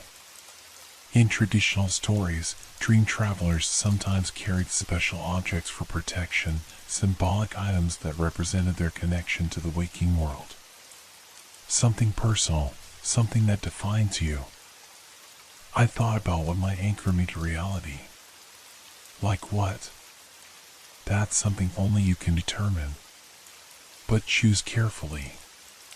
When you next enter the dream, take this anchor with you, in your mind's eye, visualize it clearly. It might help you maintain your sense of self, resist the labyrinth's pull." "And then what?" "Find the center. These constructs always have a focal point, likely where your captor draws his power. Destroy that, and you might break the entire web." It sounded dangerously vague, but it was all I had. As I stood to leave, Dr. Elkhorn grabbed my arm. "One more thing," he said urgently. Time works differently in dreams. What feels like hours there might be days here. Don't stay too long. If your physical body goes without water for more than 3 days. He didn't need to finish the thought. Back at my house, I paced the living room, considering what might serve as my anchor. My wedding ring? No, that represented a failed past. My teaching certificate? Too abstract. Eventually, my eyes fell on a small wooden box on the bookshelf. Inside was the pocket watch my grandfather had given me before he died.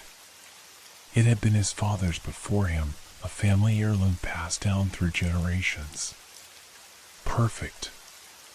I took it out, feeling its solid weight in my palm. This was my connection to family, to history, to who I was beyond the nightmare. I would visualize this when I returned to the labyrinth. Night was falling. I couldn't put this off any longer. Each dream pulled more of my essence into the web. I needed to end this before I became just another mystery death, another soul trapped in Thomas Redfeather's collection. I made preparations. I filled water bottles and placed them within reach of the couch. I set alarms on my phone to ring every 3 hours, hoping they might pull me back if I went too deep. I wrote a note explaining everything, just in case someone found me before it was too late. Then I lay down, clutching my grandfather's watch, and closed my eyes. Sleep didn't come easily. My body, sensing danger, resisted. But eventually, exhaustion won out, and I slipped into darkness. When I opened my eyes, I stood once again in the forest labyrinth. This time, however, I was prepared. I immediately visualized the pocket watch, imagining its weight in my hand, the sound of its ticking, the slight catch when winding it. To my surprise, it materialized before me, hanging in the air, golden and gleaming. My anchor, I whispered, reaching for it. As my fingers closed around the watch, a wave of clarity washed over me. The muffled quality of the dream receded somewhat, and I felt more solidly present, more myself. Click, click, click. The familiar sound echoed through the trees, but this time I didn't run. Instead, I concentrated, trying to determine its source. The clicking seemed to come from all directions at once, yet there was a subtle pull toward what I sensed was the center of the labyrinth. Find the center, I reminded myself, remembering Dr. Elkhorn's advice. I began walking, following my instincts. The path twisted and forked multiple times, but at each junction, I held the watch tightly and chose the direction where its ticking seemed to synchronize with the clicking around me. Dark feathers occasionally floated down from above, but they no longer dissolved when I touched them. Instead, they crumbled into ash, leaving smudges on my fingers. The trees pressed closer, their branches lower, forcing me to duck and weave as I progressed.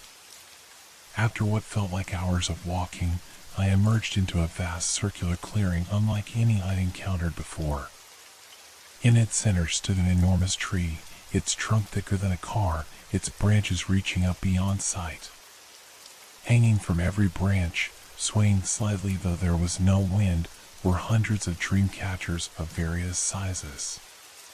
And caught in their webs were people, or rather, translucent versions of people. Some struggled weakly against the strands that bound them, others hung limply, barely moving.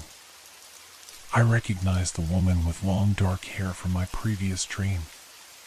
Nearby was an elderly man, a teenage boy, a middle-aged woman in business attire, all trapped, all slowly fading.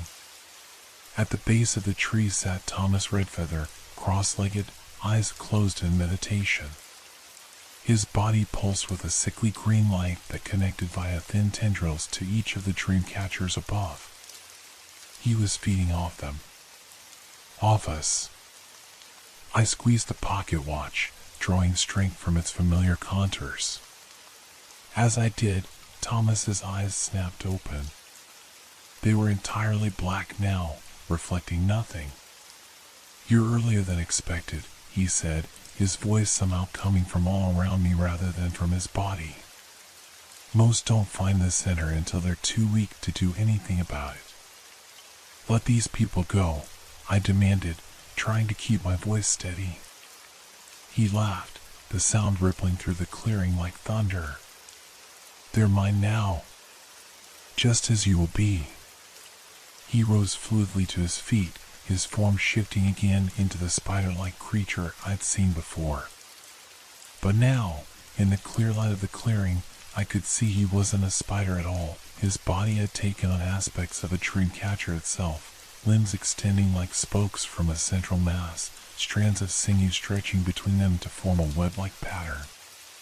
"What are you?" I whispered. "I am the Weaver," he replied. "The Dream Eater. The one who walks between worlds." He began moving toward me with a jerky, unnatural gait.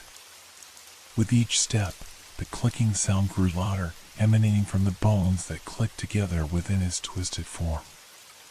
I backed away, frantically trying to remember what Dr. Elkhorn had said. "Find the center. Destroy the focal point." My gaze darted around the clearing, searching for anything that might help. The massive trees seemed to be the source of his power, but how could I possibly destroy something so large? As Thomas advanced, I noticed something strange. Each time I squeezed my pocket watch, he hesitated briefly, as if experiencing discomfort. The watch, my anchor to reality, seemed to disrupt his power somehow. An idea formed. What if the center, the focal point, wasn't the tree but Thomas himself? What if I could use my anchor against him directly? I waited until he was almost upon me, his elongated limbs reaching out to ensnare me. Then, with every ounce of all I possessed, I visualized the pocket watch growing, expanding, its solid reality pushing against the dream fabric of this world. The watch responded, swelling in my hand until it was the size of a dinner plate, its ticking now a thunderous boom that shook the clearing. Thomas recoiled, his form wavering. "That doesn't belong here," he hissed. "Neither do we," I replied, and hurled the watch directly at his center mass. It struck with a sound like shattering glass. Thomas's body contorted, the web-like structure between his limbs tearing apart. He screamed, a high, inhuman sound that sent birds exploding from the tree branches above. Cracks appeared in the air around us, jagged lines of white light cutting through the dream landscape. The tree trembled, dream catchers falling from its branches and shattering on the ground below. With each one that broke, a captive soul was released, floating upward and disappearing. Thomas thrashed wildly, his form disintegrating. "What have you done?" he shrieked. "The web cannot be broken." But it was breaking. The cracks spread outward from where we stood, racing through the forest in all directions. Trees toppled, paths dissolved, and the sky itself began to tear open, revealing a blinding white light beyond. "No!" Thomas lunged for me, a desperate final attack. I stood my ground, the pocket watch now returned to normal size, but glowing with an inner light. As his claws reached for my throat, I held the watch between us like a shield. "What gets caught can be released," I said firmly. The contact between Thomas and the watch created an explosion of energy that threw me backward. The last thing I saw before consciousness faded was Thomas Redfeather's form collapsing in on itself, pulled into the watch like water down a drain, his scream lingering long after he had vanished. Then darkness claimed me. I woke to the sound of pounding. Disoriented, I lifted my head from the couch cushion, my entire body aching as if I'd run a marathon. The pounding continued, someone at the door. Mr. Miller? Michael? Are you in there? A woman's voice, vaguely familiar. I struggled to my feet, surprised to find myself still clutching my grandfather's pocket watch. It felt unusually warm against my palm. The digital clock on my microwave read 4:17 p.m. Impossible. I'd gone to sleep on Friday night. It should be Saturday morning at the latest. More pounding. Michael, if you're in there, please open the door. We're concerned. I shuffled to the entrance and pulled it open to find Elaine, my department head, standing there with a police officer. Thank goodness, she sighed, relief washing over her face. We've been trying to reach you for days. Days? My voice came out as a croak, my throat painfully dry. The officer stepped forward. Sir, are you all right? We received a wellness check request after you missed 3 days of work without contact. 3 days. I've been in the dream labyrinth for 3 days. I've been sick, I managed. Lost track of time. They exchanged skeptical glances. I must have looked terrible, unshaven, unwashed, still in the clothes I'd worn on Friday. Maybe we should call an ambulance, Elaine suggested, peering past me into the house. No, I said quickly. Really, I'm fine. Just a bad flu. I should have called in, I know.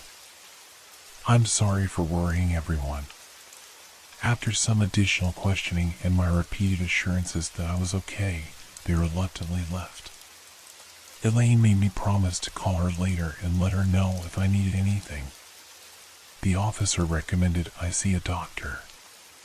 Once they were gone, I collapsed back onto the couch, exhaustion overtaking me again. But before I drifted off, I remembered the dream catcher. Had destroying Thomas in the dream world affected the physical object? Despite my fatigue, I forced myself up and cautiously approached my bedroom. The door stood slightly ajar, just as I'd left it 3 days ago. Taking a deep breath, I pushed it open. The dream catcher still hung above my bed. But as I moved closer, I saw that it had changed dramatically. The wooden hoop had split in several places, the sinew web hung in tatters, and the feathers had lost all color, turning a dull gray. It looked ancient and powerless, like an artifact that had been sitting in an attic for a century. I reached up and took it down, half expecting some supernatural resistance. There was none. It felt like nothing more than dry wood and old string in my hands.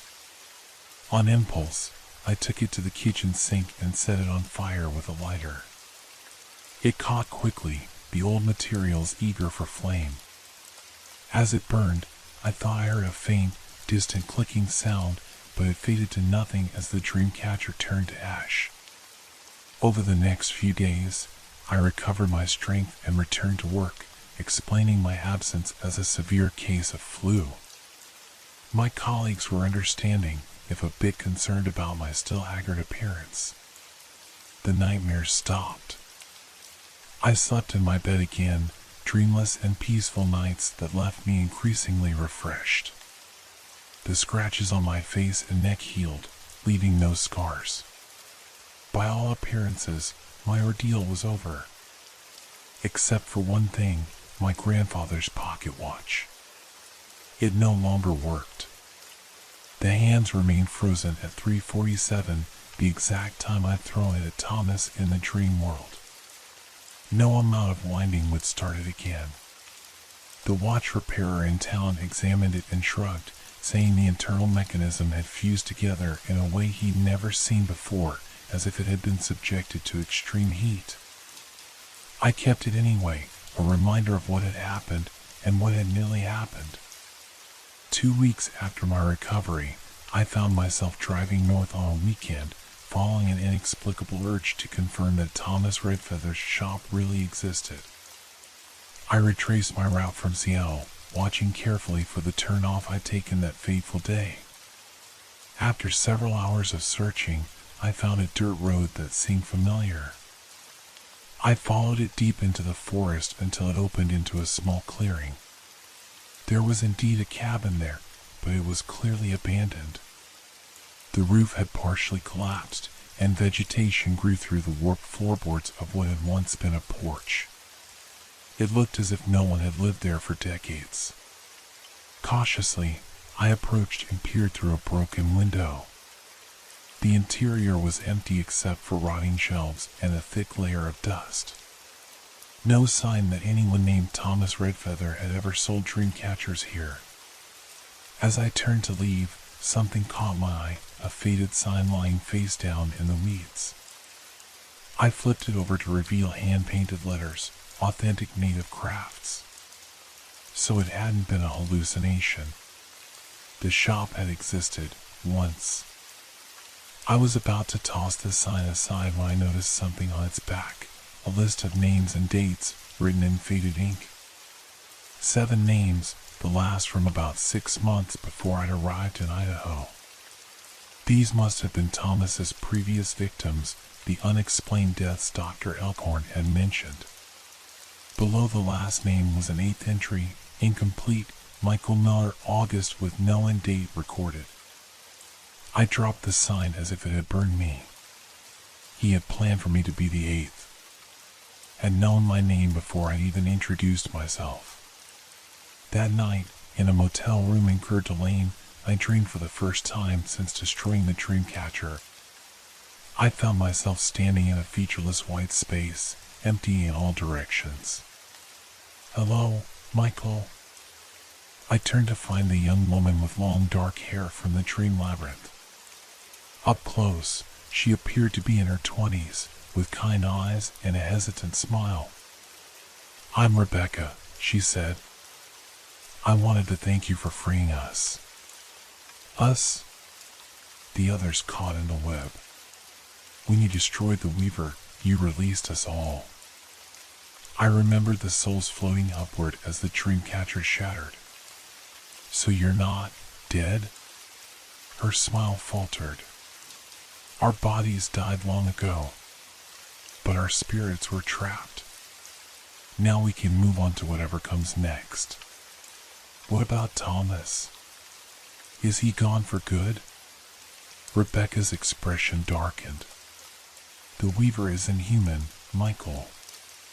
It's ancient, a spirit that takes human form to feed. You wounded it severely, but what? It's trapped now, inside your grandfather's watch. Your anchor absorbed it when you struck the final blow." A chill ran through me. "That's why the watch stopped working." She nodded. "As long as it remains contained, the Weaver can't harm anyone else. But be careful. It will try to find a way out, a new vessel to inhabit. How do I destroy it permanently? I don't know if you can. Such entities have existed since before human memory. The best we can hope for is to keep it imprisoned." I thought of the frozen watch sitting on my nightstand back in Boise. "I'll guard it. Make sure it never escapes." "Thank you." She began to fade, her form becoming translucent. "The others wanted me to tell you, you saved us. After decades of torment, we're finally free." As she disappeared completely, I heard her final whispered warning, "Watch for the signs. If you hear clicking in your dreams again, the Weaver is getting stronger. Don't let it catch you a second time." I woke with tears on my face, whether from relief or fear, I couldn't tell. The dream had felt different, not the suffocating nightmare of the labyrinth, but something clearer, more real. That morning, I drove back to Boise, my mind racing with questions. What exactly was the Weaver? How long had it been hunting in human form? And most importantly, how could I ensure it remained trapped? When I reached my house, the first thing I did was examine the pocket watch. It appeared unchanged, still frozen at 3:47. But as I held it to my ear, I detected the faintest sound, not ticking, but a soft, rhythmic clicking. Click, click, click. Though barely audible, the sound sent ice through my veins. Rebecca had been right. The weaver was still alive, still conscious, still hungry, just contained. That night, I placed the watch in a small wooden box lined with symbols Dr. Elkhorn had recommended for spiritual protection. I wrapped the box in chains and locked it with 3 different padlocks. Then I buried it in my backyard beneath a young maple tree, marking the spot with an inconspicuous garden stone. As I patted down the last of the soil, I felt a burden lift. The weaver was imprisoned, its victims freed. The dreamcatcher's trap had been turned against its maker. Yet sometimes, in the quietest hours before dawn, I swear I can still hear it, a faint, persistent clicking rising from beneath the earth, calling me back to the labyrinth that nearly claimed my soul. And occasionally, when I look out my kitchen window at that garden stone, I see dark feathers scattered around it, appearing overnight with no birds in sight. What gets caught, stays caught. But for how long? 6 months passed. Winter settled over Boise, blanketing my small backyard in snow that hid the garden stone marking the weaver's prison. I adjusted to my new life, made friends among my colleagues, even started dating another teacher from the math department. The nightmares faded to distant memories, rarely surfacing except during moments of extreme stress or fatigue. I never contacted Dr. Elkhorn again. Part of me feared that speaking about the weaver might somehow strengthen it, give it an anchor in the waking world. The other part simply wanted to forget. Until the dreams returned. It started subtly. Ordinary dreams began incorporating elements of the labyrinth, uniform trees at the edges of otherwise normal landscapes, paths that curved too perfectly, the occasional dark feather drifting into view. I dismissed these as residual trauma, my mind processing what had happened. Then came the clicking. At first, it was barely perceptible, a distant rhythm at the edge of my dreamscape. But night by night, it grew louder, more insistent. I would wake gasping, certain I could still hear it echoing in my darkened bedroom. One particularly cold February night, I dreamed of standing in my backyard, snow piled around me, staring at the garden stone. From beneath it came that terrible clicking, louder than ever before. As I watched in horror, the ground began to bulge upward, soil and snow pushing aside as something struggled to escape. I woke drenched in sweat.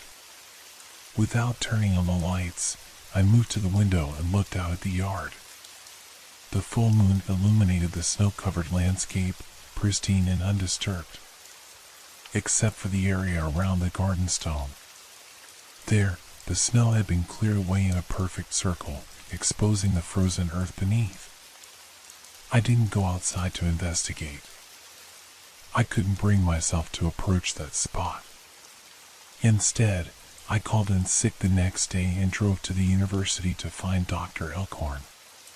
His assistant informed me he was on sabbatical, conducting research in the Four Corners region. He wouldn't return until summer. When I pressed for contact information, explaining it was an emergency, she reluctantly gave me his email address. I spent hours crafting a message that wouldn't sound completely insane, detailing the return of the dreams and the disturbing changes to my backyard. His response came 3 days later, brief and troubling. Michael, what you're experiencing is what I feared might happen. The weaver is testing its bonds. The watch trapped it, but such entities are patient and persistent. Time means nothing to them. Do not unearth the watch. No matter what happens, no matter what you dream, leave it buried. I'm cutting my research short and will return to Boise in 2 weeks. Until then, protect yourself with the following measures. The email went on to list various protective actions: salt lines at windows and doors, specific herbs to burn before sleeping, symbols to draw above my bed. I followed his instructions meticulously, though explaining the sudden appearance of salt and strange markings to my girlfriend, Catherine, proved challenging. "It's an old family tradition," I said lamely when she questioned the symbols. "For protection during winter." She gave me an odd look but didn't press further. We'd only been dating for 3 months. There was still plenty she didn't know about me, including the truth about my flu when I first arrived in town. The protective measures seemed to help.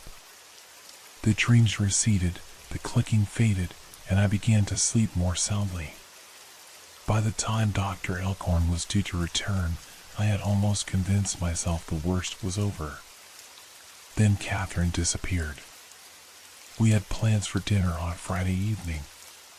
When she didn't show up or answer her phone, I drove to her apartment.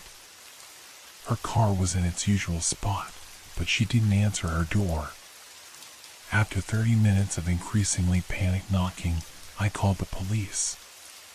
They arrived quickly, concerned about a missing person report but not yet alarmed. There was no sign of forced entry, no struggle inside her apartment. Her purse and phone were missing, suggesting she had left voluntarily. The officers took my statement and promised to look into it, though I could tell they weren't treating it as an emergency. Adults had the right to go off-grid occasionally. But I knew something was wrong. The timing was too coincidental. That night, I dreamed of Catherine. She stood in a circular clearing surrounded by 2 uniform trees, exactly like the one where I'd first encountered the dreamcatcher's web. She looked confused, turning slowly as if searching for a way out. "Catherine." I called, but she gave no indication she could hear me. From the shadows at the edge of the clearing emerged a figure, tall and unnaturally thin, moving with jerky, insect-like motions. Thomas Redfeather, the Weaver. It had found a way to reach into dreams again, even while imprisoned. I woke shouting Catherine's name, my heart racing. Without hesitation, I threw on clothes and raced to my backyard, heedless of Dr. Elkhorn's warning. The garden stone gleamed in the moonlight, the ground around it still eerily clear of snow. I dug frantically, fingers numbing in the frozen soil until I hit the metal of the chain-wrapped box. Pulling it free, I felt an immediate change in the air, a heaviness, a sense of anticipation, as if the night itself were holding its breath. The box was intact, the chains and locks undisturbed. Yet when I held it to my ear, the clicking inside had grown louder, more rhythmic, almost triumphant. Without returning to the house, I drove directly to Catherine's apartment. The police had left hours ago, but I still had the spare key she'd given me for emergencies. Inside, everything remained as it had been earlier, neat, undisturbed, with no clue to her whereabouts. Except for one thing. On her bedside table sat a dreamcatcher, one I'd never seen before. Small and intricately woven, with dark feathers hanging from its rim, it looked newly made. And at its center, caught in the web, was a tiny strip of paper with my name written on it. The world seemed to tilt beneath my feet. The Weaver hadn't escaped its prison. It had found a proxy, someone to do its work in the physical world while it remained trapped. Someone who could craft new dream catchers, set new traps. But who? And how had they targeted Catherine? The answer came in a sickening rush of realization. The math department had taken a field trip to the Nez Perce Reservation 3 weeks ago, a cultural exchange program Catherine had been excited about. She'd mentioned meeting local artisans, watching traditional crafts being demonstrated. Had she met someone there who gave her this dream catcher? Someone who knew about me, who served the Weaver's purposes. I carefully removed the paper with my name on it and burned it in her kitchen sink. Then I took the dream catcher and left, already formulating a plan. Dr. Elkhorn was due back tomorrow. If anyone could help me find Catherine and understand what was happening, it would be him. Until then, I needed to keep the Weaver contained and find any other dream catchers that might have been distributed. Back at home, I reinforced the box containing the watch with additional protective symbols Dr. Elkhorn had shared. Then I carefully placed Catherine's dream catcher inside a circle of salt, unwilling to destroy it until I knew if it might help lead me to her. Sleep was out of the question. I spent the night researching online, looking for any recent deaths in Boise that matched the pattern I experienced. People found dead in their beds with no medical explanation. To my horror, I found 2 cases in the past month. Both victims had been teachers at my school. The Weaver was hunting in familiar territory. At dawn, I drove to the university and waited outside Dr. Elkhorn's office. When he arrived at 8, he looked startled to see me. "Michael? I wasn't expecting you until..." "It's happening again," I interrupted, my voice low and urgent. "But different this time. It's using someone else to make the dream catchers. It's taken my girlfriend." He ushered me inside quickly, locking the door behind us. I explained everything: the dreams, Catherine's disappearance, the dream catcher with my name, the recent deaths. Dr. Elkhorn listened intently, his expression growing more grave with each detail. When I finished, he was silent for a long moment. "You've dug up the watch," he said finally. It wasn't a question. I had to. Catherine is trapped in the labyrinth. I need to go back in, find her before it's too late. He shook his head firmly. That's exactly what the Weaver wants. It can't escape on its own, but it can lure you back. If you enter the dream labyrinth voluntarily, carrying the watch, you'll create a bridge between worlds. The Weaver will use that connection to cross over completely. Then what do I do? I can't just leave her there. We need to find whoever is making these new dream catchers. The Weaver must have a strong connection to them, a disciple or descendant, perhaps. Someone who shares its power or bloodline. How? Where do we even start? The reservation visit might be a misdirection. The Weaver is cunning. It would expect you to make that connection. He tapped his fingers thoughtfully on the desk. No, we need to think more broadly. Did Thomas Redfeather ever mention family? Associates? Anyone who might carry on his work? I shook my head. We barely spoke. He just sold me the dream catcher and... I trailed off as a memory surfaced, something Thomas had said that day in the shop, handmade. Old way. The old way, I repeated slowly. He emphasized that his dream catchers were made the traditional way, not like tourist items. Dr. Elkhorn's eyes widened. That could be significant. There are very few people who still make dream catchers using traditional methods and materials. The singy threading, the specific wood for the hoop, the particular feathers, these details matter in spirit work. He turned to his computer and began typing rapidly. There's a registry of recognized traditional artisans maintained by the State Cultural Preservation Office. If someone is selling authentic dream catchers in this region, they're likely listed. After several minutes of searching, he found a directory of certified indigenous craftspeople in Idaho. The list was extensive, but when filtered for those specializing in dream catchers, only 3 names remained. Joseph Blackhawk in Lapwai, Maria Whitecloud in Lewiston, and... He paused, frowning at the screen. Olivia Redfeather in Boise. My blood ran cold. Redfeather? That can't be a coincidence. Indeed not. And she's here in Boise. He wrote down the address listed in the directory, a shop in the downtown arts district called Dreams and Spirits. We drove there immediately, the box containing the watch and Catherine's Dreamcatcher secured in my trunk. The shop was located in a renovated Victorian house, its windows displaying various handcrafted items. A sign in the window announced a Dreamcatcher workshop scheduled for that evening. We should be careful, Dr. Elkhorn cautioned as we approached. If she's connected to the Weaver, she'll be dangerous. Inside, the shop was dimly lit and fragrant with sage and sweetgrass. Display cases contained jewelry, pottery, and textile art. Along one wall hung at least 20 Dreamcatchers of varying sizes, their designs far more intricate than any tourist versions I'd seen. Behind the counter stood a young woman with long black hair tied back in a braid.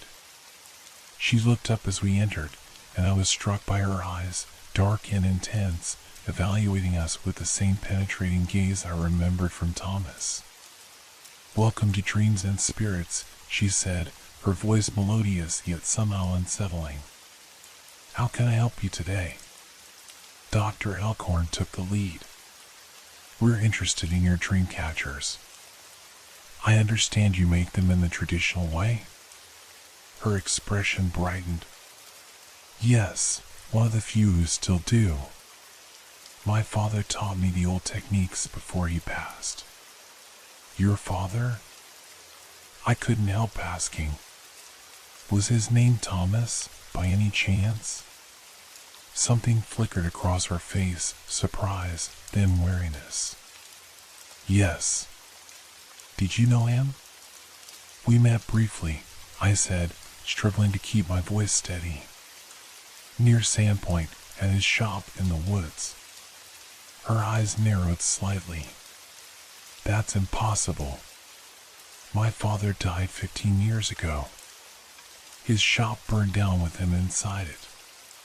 Dr. Elkhorn and I exchanged glances. This was unexpected. "Perhaps I'm mistaken," I offered. "It was someone who called himself Thomas Redfeather, selling Dreamcatchers like these." Olivia's posture stiffened. My father was the last of our family to use the old methods. If someone claimed to be him, selling Dreamcatchers, they were an imposter. She moved out from behind the counter, approaching one of the wall displays. "These are my work. Each one unique, made with materials gathered according to tradition. The frame is red willow, the webbing sinew, the beads carved by hand." She touched one reverently. "They're meant to protect, to filter out harmful dreams." "And do they work?" Dr. Elkhorn asked carefully. "Of course." She smiled, but it didn't reach her eyes. "Would you like to try one? I could select one specifically for you." Her gaze fixed on me with uncomfortable intensity. "For instance, you look like you've been having troubling dreams lately. I can see it in your eyes, the fatigue, the fear." Before I could respond, the shop door opened and Catherine walked in. My heart leapt. "Catherine, you're okay." She looked at me with confusion. "Michael, what are you doing here?" "Looking for you. You disappeared, didn't answer your phone." "I told you I was taking a personal day," she said, frowning. "I texted you yesterday morning." I pulled out my phone, checking my messages. There it was, a text I had somehow missed, taking a personal day to help with a workshop. "See you tomorrow night. Kay." "You work here?" I asked, bewildered. "Just occasionally.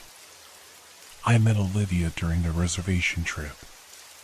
She mentioned needing help with her Dreamcatcher workshops, and I've always been interested in native crafts. The pieces clicked together with horrifying clarity. The weaver hadn't taken Catherine, it had recruited her, used her to get close to me, to plant dream catchers where they would do the most damage.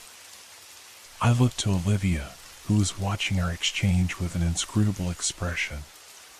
Those two teachers who died recently, they attended your workshops, didn't they? Catherine's eyes widened. Michael, what are you talking about? But Olivia merely smiled.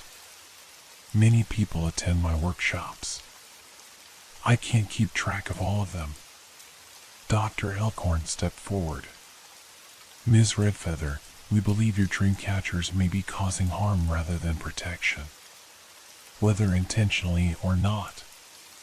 That's ridiculous, Catherine interjected. Olivia's dream catchers are beautiful works of art. They're not hurting anyone. Catherine, I said urgently, has she given you any dream catchers? Have you been hanging them in your bedroom? Well, yes.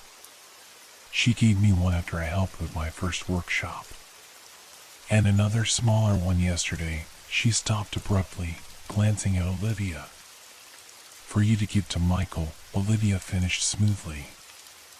As a gift. The dream catcher in Catherine's apartment. With my name on it. It hadn't been random, it had been deliberate, a targeted attempt to draw me back into the labyrinth. Catherine, listen to me, I said, taking her hands. This is going to sound crazy, but these dream catchers are dangerous. They don't just filter dreams, they trap souls. Olivia's father, or whatever was pretending to be him, nearly killed me with one. And I think she's continuing his work. Catherine pulled her hands away, looking between me and Olivia with growing alarm. What are you talking about? Olivia's father died years ago in a fire. Did he? Dr. Elkhorn asked quietly. Or did something else happen, something the family prefers not to discuss? Olivia's composure slipped for an instant, her face contorting with a flash of rage before smoothing back into a mask of concerned confusion. I think you both should leave, she said coldly. You're upsetting my customers and making wild accusations. Catherine, come with us, I pleaded. Please. I can explain everything. She hesitated, clearly torn between her friend and my obvious distress. Michael, you're not making any sense. Maybe you should see someone, talk to a professional about these thoughts you're having. The watch, I said desperately. I have Thomas's watch in my car. If you see it, touch it, you'll understand. You'll feel what's trapped inside. At the mention of the watch, Olivia went completely still. Her eyes, already dark, seemed to turn bottomless. What watch? She whispered. In that moment, I knew with absolute certainty that we were right. Olivia knew about the weaver, knew about the watch that imprisoned it.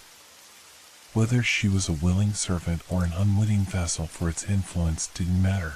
She was dangerous. Catherine, we're leaving, I said firmly, grabbing her arm. Now. To my surprise, she didn't resist. Something in my tone or expression must have finally gotten through to her. Dr. Elkhorn moved toward the door, keeping his eyes on Olivia. This isn't over, Olivia said, her voice unnaturally deep and resonant. What gets caught, stays caught. The circle must be completed. As we hurried to the car, Catherine finally spoke. Michael, you're scaring me. What's going on? I'll explain everything, I promised. But first, we need to get somewhere safe.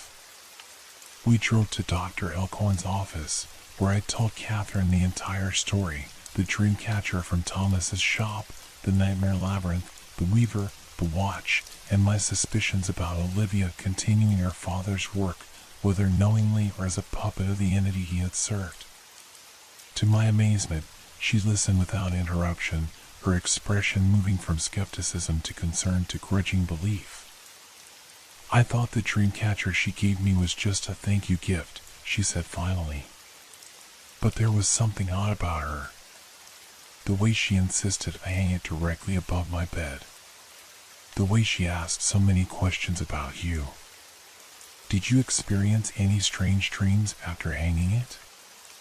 Dr. Elkhorn asked. Catherine nodded slowly. "I started dreaming about forests with paths that went on forever.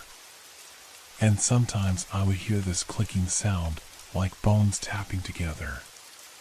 She shuddered. "I thought they were just nightmares from stress." "The labyrinth was calling to you," I said grimly. "Drawing you in.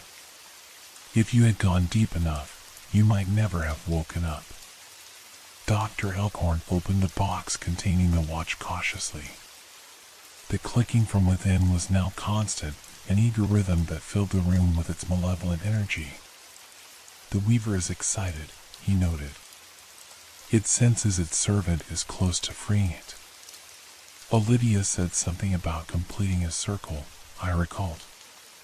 "What did she mean?" Dr. Elkhorn frowned thoughtfully. "In many traditions, a circle represents completion, wholeness. It might refer to a ritual cycle of some kind. Or a specific number of victims," I suggested darkly. "The sign I found at Thomas's abandoned shop had 7 names on it, with mine listed as the 8th. 8 points in a circle," Dr. Elkhorn murmured. "The cardinal and intercardinal directions. A complete revolution." Catherine paled. "The workshop tonight, Olivia said 8 people had registered. She seemed very specific about wanting exactly 8 participants." A terrible realization dawned. She's planning to trap them all at once. "Complete the circle," Thomas began. "We have to stop her," Catherine said, her earlier skepticism completely gone. "Those people have no idea what they're walking into." "We need a plan," Dr. Elkhorn cautioned. "The Weaver has existed for centuries, adapting and surviving. We can't simply confront Olivia directly. And the police would never believe us." I looked at the watch, still clicking its eager rhythm in its makeshift prison. An idea formed, dangerous, possibly suicidal, but perhaps our only option. "We use the watch," I said slowly. "We bring it to the workshop. If the Weaver wants to be freed, let's offer it the opportunity, but on our terms." Dr. Elkhorn looked alarmed. "That's exactly what it wants." "Yes, but it doesn't know that we know that. What if we could turn its hunger against it? Set a trap within a trap?" By nightfall, our plan was set. Catherine would attend the workshop as scheduled, wearing a small microphone we purchased from an electronics store. Dr. Elkhorn and I would wait outside with the watch, listening to the proceedings and ready to intervene at the crucial moment. As Catherine prepared to enter the shop, I hugged her tightly. "Be careful. If anything seems wrong, anything at all, get out immediately." She nodded, her face resolute. "I will. But this ends tonight, one way or another." Through the microphone, we heard the workshop begin. Olivia welcomed the 8 participants, explaining the history and significance of dream catchers. Her voice was soothing, almost hypnotic as she guided them through selecting materials and beginning the construction process. "The hoop represents the circle of life," she intoned. "The web within catches the bad dreams, allowing only good thoughts to pass through to the sleeper." As the workshop progressed, Olivia's instructions became increasingly ritualistic. She had each participant prick their fingers slightly to add a drop of blood to the sinew thread to personalize her dream catcher, she explained. Then she distributed what she called blessing feathers, dark plumes identical to those in Thomas's original dream catcher. "We're reaching the critical point," Dr. Elkhorn whispered as we listened. "The blood binding is creating a connection between each participant and their dream catcher. When completed, the circle of 8 will form a powerful conduit." "Now," Olivia's voice came through the speaker, "we will complete the final weaving. As you finish, visualize your dream catcher hanging above your bed, protecting you as you sleep. Imagine the dreams it will catch." I tensed, recognizing the moment had arrived. "It's time." Dr. Elkhorn nodded grimly. We approached the shop, the box containing the watch held carefully between us. Through the window, we could see the workshop in progress, 8 people seated in a circle, Olivia moving among them, inspecting their work. The dream catchers were nearly complete. We entered quietly, but Olivia's head snapped up immediately. Her eyes fixed on the box in my hands, and a slow, triumphant smile spread across her face. "You brought it," she said, her voice carrying an unnatural echo. "You brought the key." "Stop what you're doing," I commanded the workshop participants. "Put down the dream catchers. You are in danger." They looked up in confusion, but none moved to comply. Their eyes were glazed, their movements mechanical as they continued weaving. "They can't hear you," Olivia said, her voice deepening further, taking on the resonance I remembered from Thomas. "They're already partially caught in the web. When the circle completes, their life force will feed the weaver's return." "Is that what happened to your father?" I asked, stalling as Dr. Elkhorn moved carefully around the room's perimeter. "Did he become the weaver's vessel? Or was he just another victim?" Something flickered across Olivia's face, a flash of grief quickly suppressed. "My father discovered the old ways, the true purpose of dream catchers. He attempted to complete the circle 15 years ago, but failed. The fire took him before the ritual was finished. And now you're finishing his work," I said. "Trapping innocent people's souls to feed an ancient entity." "Not trapping," she corrected. "Transcending. The weaver offers a path beyond ordinary existence. Those who serve it will become part of something greater." As she spoke, the clicking from the box grew louder, more insistent. The workshop participants had completed their dream catchers and now sat motionless, eyes vacant, holding their creations before them like offerings. "The circle is ready," Olivia announced. "Give me the watch, Michael. Complete what you began when you entered the labyrinth." "First, tell me something," I said, still playing for time as Dr. Elkhorn positioned himself behind her. "If your father died in the fire, who was the Thomas Redfeather I met in Sandpoint? Who sold me the dream catcher that nearly killed me?" Olivia's smile widened, revealing teeth that seemed too sharp, too numerous. "The weaver rewards its faithful servants. My father may have died in body, but his essence remained tied to his craft. What you met was neither fully Thomas nor fully the weaver, but something in between, a shadow guardian tasked with finding the 8th soul to complete the circle. And you've been working with this phantom all along?" "I received visions, instructions. The weaver speaks through dreams." Her gaze moved to Catherine, who stood frozen among the entranced participants. "It showed me who to befriend, how to get close to you through her. The circle demands the original 8th, you see. The one who escaped." As she spoke, the workshop participants began to sway slightly, their completed dream catchers glowing with a faint, sickly light. "Now," Dr. Elkhorn whispered from behind Olivia, revealing a small leather pouch in his hand. I opened the box, and the pocket watch tumbled out, its chain rattling against the wooden floor. The clicking sound filled the room, drowning out all other noise, a triumphant drumbeat. Olivia lunged for it, but I was quicker. I snatched it up and held it high. You want this? You want to free the Weaver? Then let these people go first. You're not in a position to negotiate, she snarled, her voice now completely transformed, deep, ancient, inhuman. The circle is complete. Their souls are already being drawn into the web.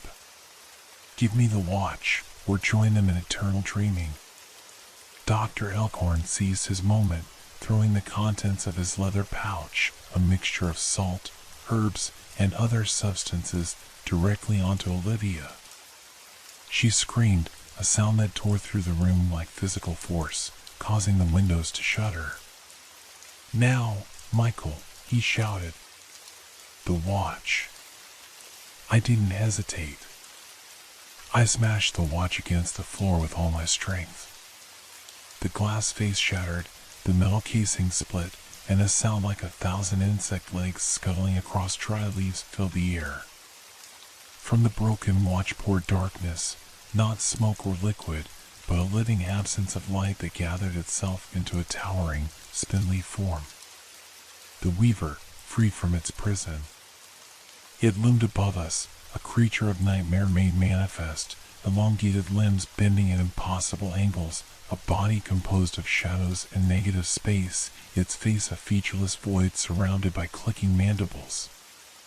Olivia fell to her knees in reverence. Master, she whispered. The circle is complete. Take your offering.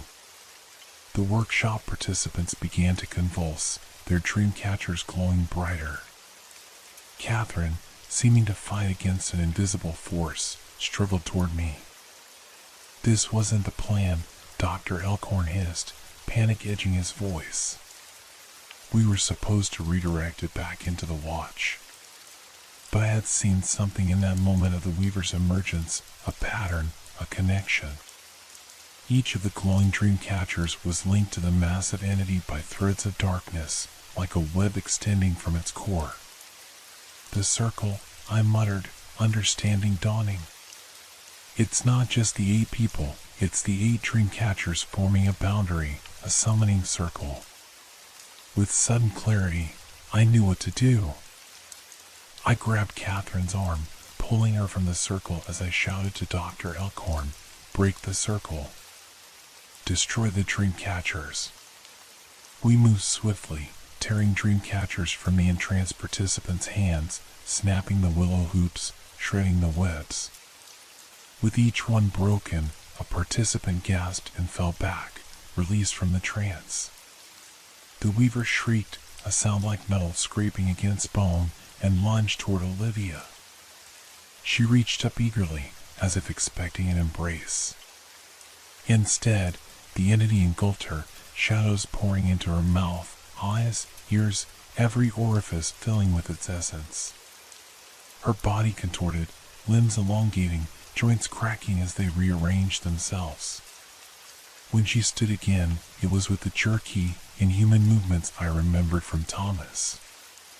Olivia was gone. The Weaver had a new vessel. 6 broken, 2 remained, Dr. Elkhorn called out, struggling with one of the last entranced participants who clutched his dream catcher with surprising strength. The Weaver and Olivia moved with frightening speed, crossing the room in a blur of motion. It seized the 7th dream catcher before we could reach it, holding it aloft triumphantly.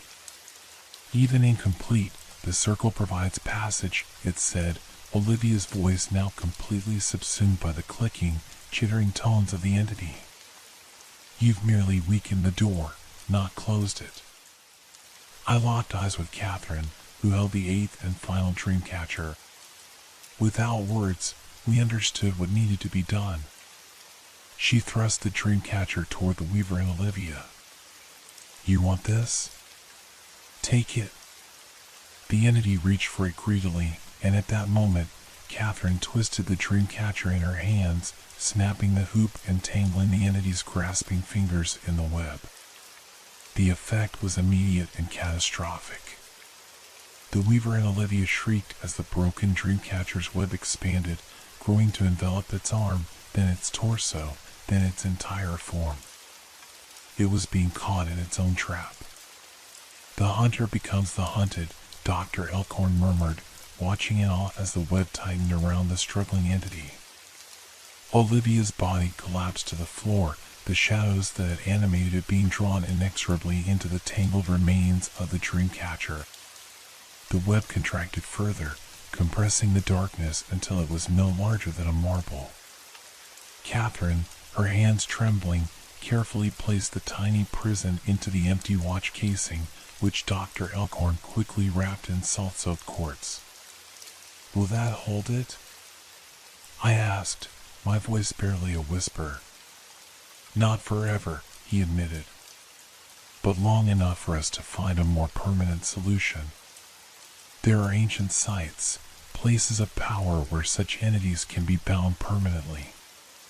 The workshop participants were awakening fully now, confused and disoriented but apparently unharmed.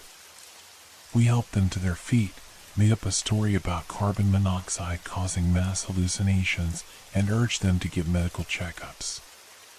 Most were too dazed to question our explanation. Olivia's body lay still on the floor, empty of both the Weaver and her own consciousness. Whether she had been a willing participant in the entity's plans or merely another victim, we would never know. In the days that followed, Dr. Elkhorn made arrangements to transport the watch to a location he would not disclose, even to me. "The less you know about its final resting place, the better," he insisted. "Knowledge is a tether the Weaver might follow back to our world." Catherine and I grew closer through our shared experience, but we rarely spoke of it directly. Some traumas are too profound for casual conversation. Instead, we focused on healing, on building a life together that celebrated the waking world rather than the realm of dreams. I still dream of the labyrinth sometimes, those two perfect paths, those two uniform trees. But they're distant now, memories rather than threats. And when I wake, Catherine is beside me, the bedroom walls bare of any dream catchers or woven symbols. Above our bed hangs a simple wind chime, its gentle tinkling a counterpoint to the clicking that still sometimes echoes in my mind. A reminder that some sounds can heal as others harm, that rhythm can protect as well as destroy. And on particularly dark nights, when the boundaries between worlds seem thinnest, I take comfort in knowing the Weaver remains trapped in a prison of its own making, caught in the web it wove for others, dreaming endless dreams of escape that will never be realized. At least, that's what I tell myself when I hear the distant clicking, growing ever so slightly louder with each passing year.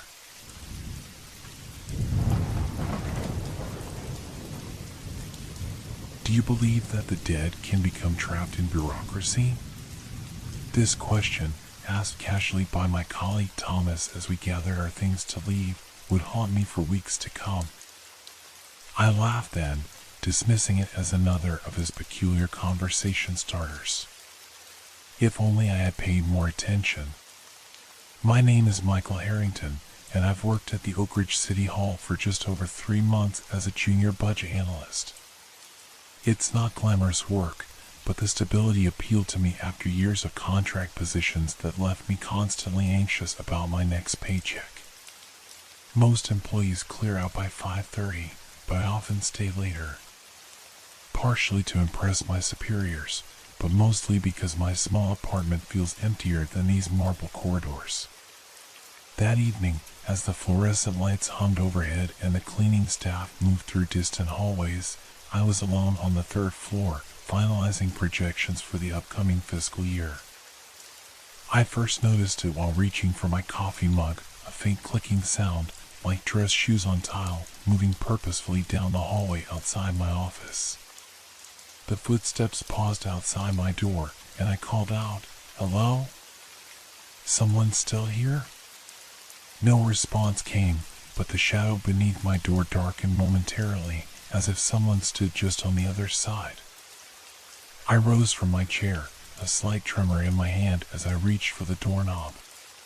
The hallway was empty, illuminated only by the emergency lights that cast lone shadows between columns. "Security?" I called out, my voice echoing strangely. The building felt different after hours. The grandiose architecture that projected authority and permanence during daylight transformed into something gothic and imposing at night. The clicking resumed, this time from around the corner leading to the mayor's office. I followed, telling myself it must be the night guard or perhaps another workaholic like myself. Yet when I rounded the corner, the corridor stretched empty before me, doors firmly closed. The air felt heavier suddenly, carrying the faint smell of gunpowder, an odd, out-of-place scent in a government building. I recalled fragments of break-room conversations, whispered stories about the shooting 15 years ago when a disgruntled citizen had opened fire during a city council meeting, killing 3 staffers and 2 council members before turning the gun on himself. "Just the ventilation system," I muttered to myself, noticing how my voice sounded thin and unconvincing. But as I turned to head back to my office, I caught movement in my peripheral vision, a figure in a dark suit disappearing into the conference room. "Excuse me," I called, following quickly. The buildings closed to the public.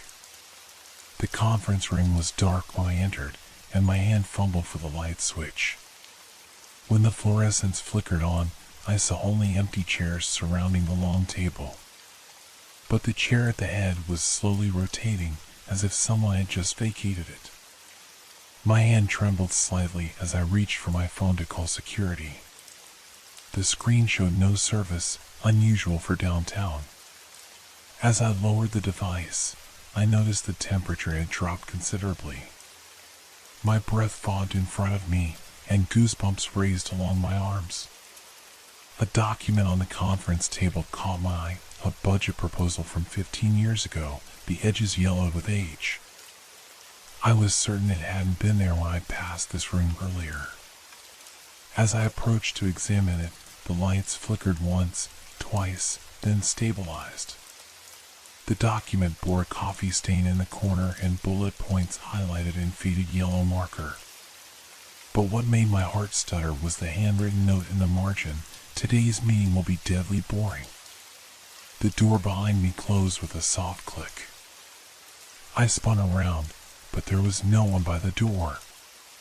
My rational mind insisted it had simply swung shut on its own. Old buildings settle, air currents shift.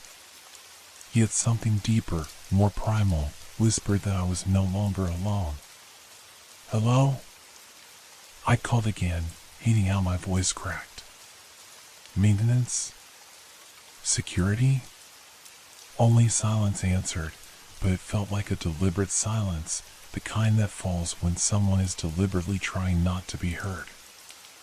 I moved toward the door, telling myself I would gather my things and leave.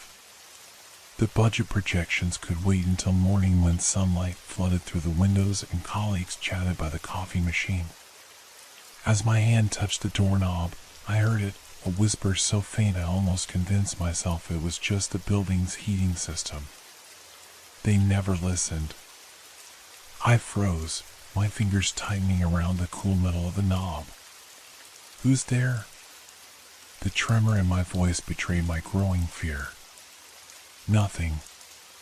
Then, from behind me, the unmistakable sound of papers being shuffled. I turned slowly to see the budget proposal I noticed earlier was now split across the table, pages arranged in a haphazard pattern. I hadn't touched them. My heart hammered against my ribs as I approached the table again. The top page now displayed a different handwritten note: "Budget cuts cost lives." The writing wasn't in ink, it appeared to be written in some dark substance that glistened wetly under the fluorescent lights. I stumbled back, bumping into a chair that should have been pushed in. "This isn't funny," I said to the empty room, trying to sound authoritative despite the fear crawling up my spine. "Whoever's doing this needs to stop now." The overhead lights flickered again, and in that momentary darkness, I felt something brush past me, not quite solid, more like walking through a pocket of cold air.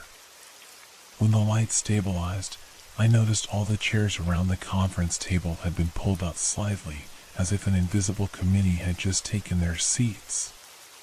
My rational mind began offering increasingly desperate explanations, a prank by other staff members, an elaborate hazing ritual for new employees, or simply my overworked imagination combined with the building's old infrastructure. I wanted to leave, needed to leave, but something kept me rooted in place. Professional curiosity, perhaps, was a stubborn part of me that refused to be frightened out of a municipal building by what was surely just a series of coincidences. I collected the papers from the table, determined to show them to my supervisor tomorrow. As I gathered them, I noticed dates and names that corresponded with the tragedy I'd heard about, budget proposals that had been under review when the shooting occurred. Names of the victims appeared throughout the documents: Jeffrey Williams, Elaine Patterson, Vincent Moretti, Councilman Gregory Tanner, and Councilwoman Diane Holt. The temperature seemed to drop further as I read each name in my mind. The fluorescent bulb above me began to buzz and flicker erratically, casting strobe-like shadows across the room. A chilling thought formed: what if they never left? What if bureaucracy truly could trap the dead, binding them to endless meetings and budget reviews that would never conclude? I needed to get out. Clutching the papers, I rushed to the door, only to find it wouldn't open. The knob turned, but it was as if something on the other side held it firmly in place. "Let me out!" I shouted, abandoning all pretense of calm. The lights went out completely. In the sudden darkness, I heard the distinct sound of multiple chairs scraping against the floor as they were pushed back from the table. "The meeting will now come to order," a voice announced from the head of the table, a voice that seemed to come from everywhere and nowhere at once. When emergency lights flickered on seconds later, casting an eerie red glow throughout the room, I saw that the chairs had been arranged in a perfect circle. In the center of the table lay a single bullet casing that I swore hadn't been there before. The papers in my hand suddenly felt heavy, and looking down, I saw that all the pages now bore the same message written in that dark, glistening substance: "Some business remains unfinished." My training in public administration never covered what to do when trapped in a conference room with what increasingly seemed like the ghosts of murdered civil servants. The red emergency lights cast long, distorted shadows across the room, transforming familiar office furniture into menacing silhouettes. I tried the door again, rattling the handle with increasing desperation. "This isn't happening," I whispered to myself. "This can't be happening." Behind me, I heard the soft rustle of papers being sorted. When I turned, the documents I dropped in my panic had arranged themselves into 5 neat piles on the table, one in front of each of the 5 chairs that had been positioned most prominently. The bullet casing in the center of the table began to roll, slowly at first, then with increasing speed, circling the table's perimeter like a macabre game of roulette. It finally stopped in front of the chair where Councilman Tanner would have sat 15 years ago. "Point of order," a male voice whispered from that empty chair. "We never voted on the security measures." The air around me grew so cold that my teeth began to chatter. I pressed my back against the door, watching as a pen rose from the table and hovered over one of the document piles. It began to move, scratching against the paper with the sound of nails on a chalkboard. What do you want?" I managed to ask, my voice barely audible. The pen dropped, and all 5 chairs turned simultaneously to face me. Though they remained empty, I felt the weight of unseen gazes. A witness, came a female voice from the chair that would have been Councilwoman Holtz. Someone who will listen. Someone who will remember, added another voice. Someone who will finish what we started, concluded a third. The bullet casing spun again, faster this time, leaving a dark smear on the polished wood. The overhead sprinklers began to drip, but the liquid that splattered on the conference table was too dark, too thick to be water. In that moment, rationality abandoned me entirely. I slammed my shoulder against the door repeatedly, crying out for help that I knew wouldn't come. The building had emptied hours ago, and the night security guard rarely ventured beyond the first floor. Just as panic threatened to overwhelm me completely, the door gave way unexpectedly, sending me sprawling into the hallway. I scrambled to my feet, not daring to look back as I ran toward the stairwell. The elevator would be too slow, too confined. My footsteps echoed off the marble floors as I ran, but they weren't alone. Behind me, I heard multiple sets of footsteps, measured, unhurried, confident that I had nowhere to go. The stairwell door felt impossibly heavy as I pushed through it. As it closed behind me, I caught a glimpse of 5 figures in business attire standing in the hallway I just fled. Their faces were indistinct, blurred as if viewed through frosted glass, but their postures conveyed a terrible patience. I took the stairs 2 at a time, nearly falling several times in my haste. The stairwell, normally lit by harsh fluorescence, was now bathed in the same red emergency lighting as the conference room. Shadows stretched and contracted with each step, playing tricks on my vision.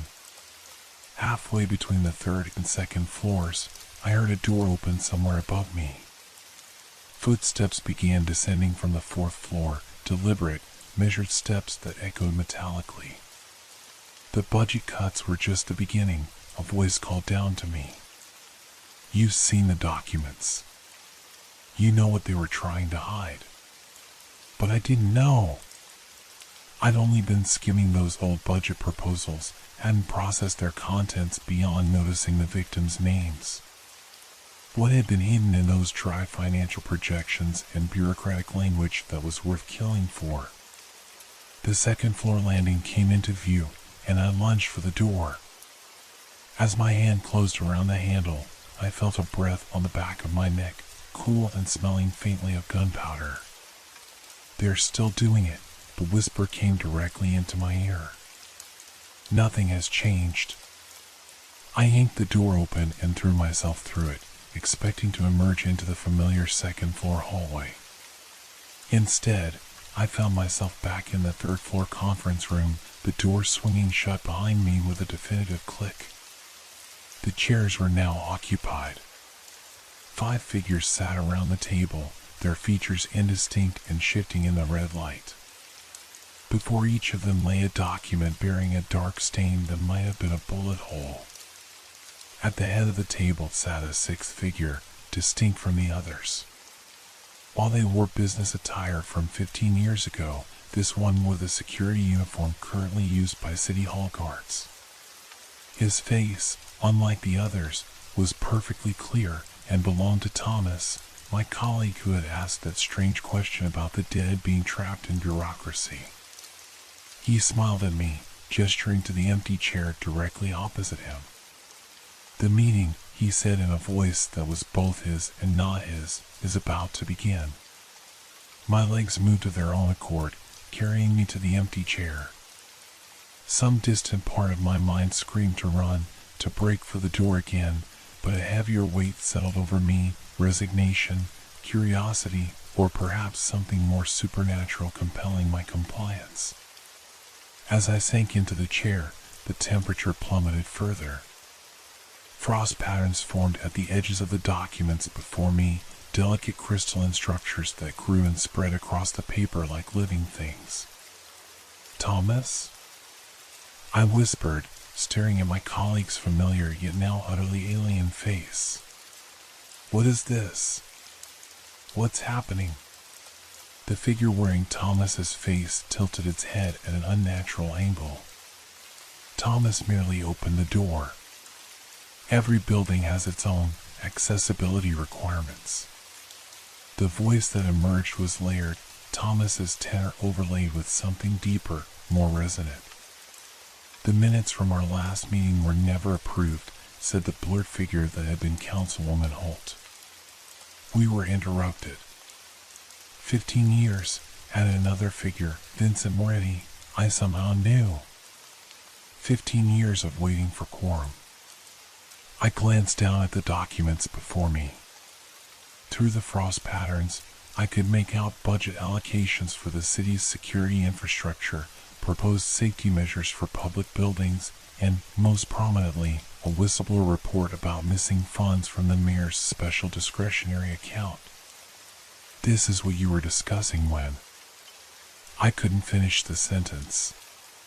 When we were silenced, Elaine Patterson's ghost completed for me. Not by the gunman. He was merely a tool. A convenient scapegoat with a history of mental health issues and a grudge against the city. The implications hit me like a physical blow. "You're saying the shooting wasn't random?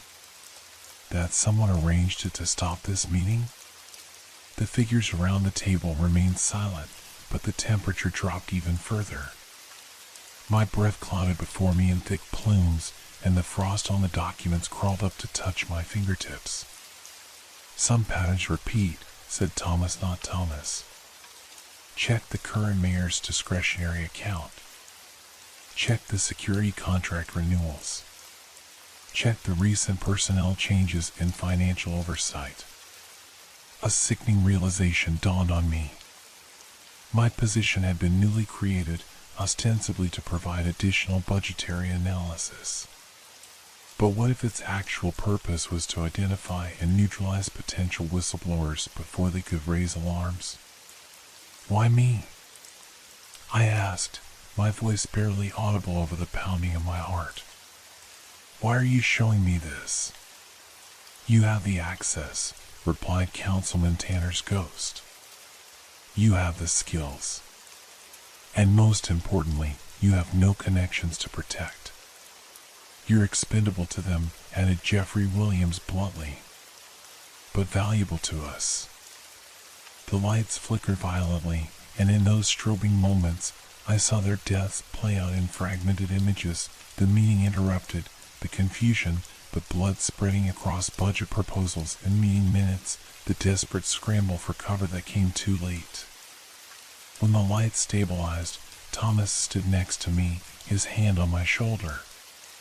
Unlike the other figures, his touch felt solid, real. "They need a witness, Michael," he said, his voice now entirely his own. "Someone who can finish what they started." "You knew," I accused. "All this time, you knew what happened here." Thomas nodded gravely. "My uncle was Gregory Tanner. I was 11 when he died. When I grew up, I applied for a position here to understand what really happened." His expression hardened. "And now history is repeating itself. The same misappropriations, the same cover-ups. Different administration, same corruption." The ghosts around the table began to fade, their forms growing more transparent with each passing second. The frost retreated from the documents, leaving behind pages that looked ordinary except for the dark stains that marked where bullets had torn through paper and flesh alike. "The meeting is adjourned," announced Councilwoman Holt's fading figure. "But the business remains unfinished." As the spectral committee disappeared entirely, the emergency lights switched off, replaced by the normal fluorescence. The conference room looked ordinary again, chairs neatly arranged, table polished and empty save for the documents before me. Thomas removed his hand from my shoulder and walked toward the door. "Tomorrow morning, check the files I mentioned. You'll find everything you need." He paused, hand on the doorknob. "Be careful who you trust, Michael." The last person who discovered these discrepancies didn't live to report them. The implication was clear. The sixth victim of that day, the alleged gunman, had perhaps been as much a victim as those he supposedly murdered. "I can't do this alone," I said, fear making my voice shake. Thomas gave me a sad smile. "You're not alone. They've been waiting 15 years for justice." He opened the door. "And now, so have I." The door closed behind him with a soft click that somehow sounded like the final period on a death sentence, though whose, I couldn't be sure. Morning arrived with harsh fluorescent clarity that made the previous night's events feel like a fever dream. I sat at my desk, staring at my computer screen, where I'd pulled up the files Thomas had mentioned: the mayor's discretionary account, security contract renewals, and personnel changes in financial oversight. The patterns were unmistakable once you knew to look for them. Funds disappeared through convoluted transfers that technically fell within legal parameters but clearly served to enrich specific individuals. Security contracts went to companies with questionable qualifications but strong ties to administration officials. And every person who might have been in a position to notice had been reassigned, terminated for trivial infractions, or, in one case 3 years ago, died in an unfortunate car accident the day after requesting certain financial records. My hands trembled as I downloaded copies of everything to an encrypted drive. Outside my office, the normal bustle of City Hall carried on, phones ringing, copiers humming, colleagues chatting about weekend plans. The mundane soundtrack to systematic corruption. Thomas hadn't come in today. His desk sat empty, his computer dark. When I casually asked our department secretary about him, she looked at me strangely. "Thomas who?" she asked, genuinely confused. "Thomas Tanner," I said. "He sits right there." She shook her head slowly. "That desk has been empty since Philip transferred to Parks and Recreation last month. Are you feeling okay, Michael? You look pale." I mumbled something about being tired and retreated to my office, cold dread pooling in my stomach. A quick search of the employee directory showed no Thomas Tanner. A deeper dive into historical records confirmed that Councilman Gregory Tanner had died 15 years ago in the shooting, but there was no mention of him having a nephew named Thomas. Had I imagined everything? Was I having some kind of breakdown? The encrypted drive felt solid and real in my hand. The data I'd found was real too, verifiable, documented evidence of ongoing corruption. At 5:30, most employees began their usual exodus.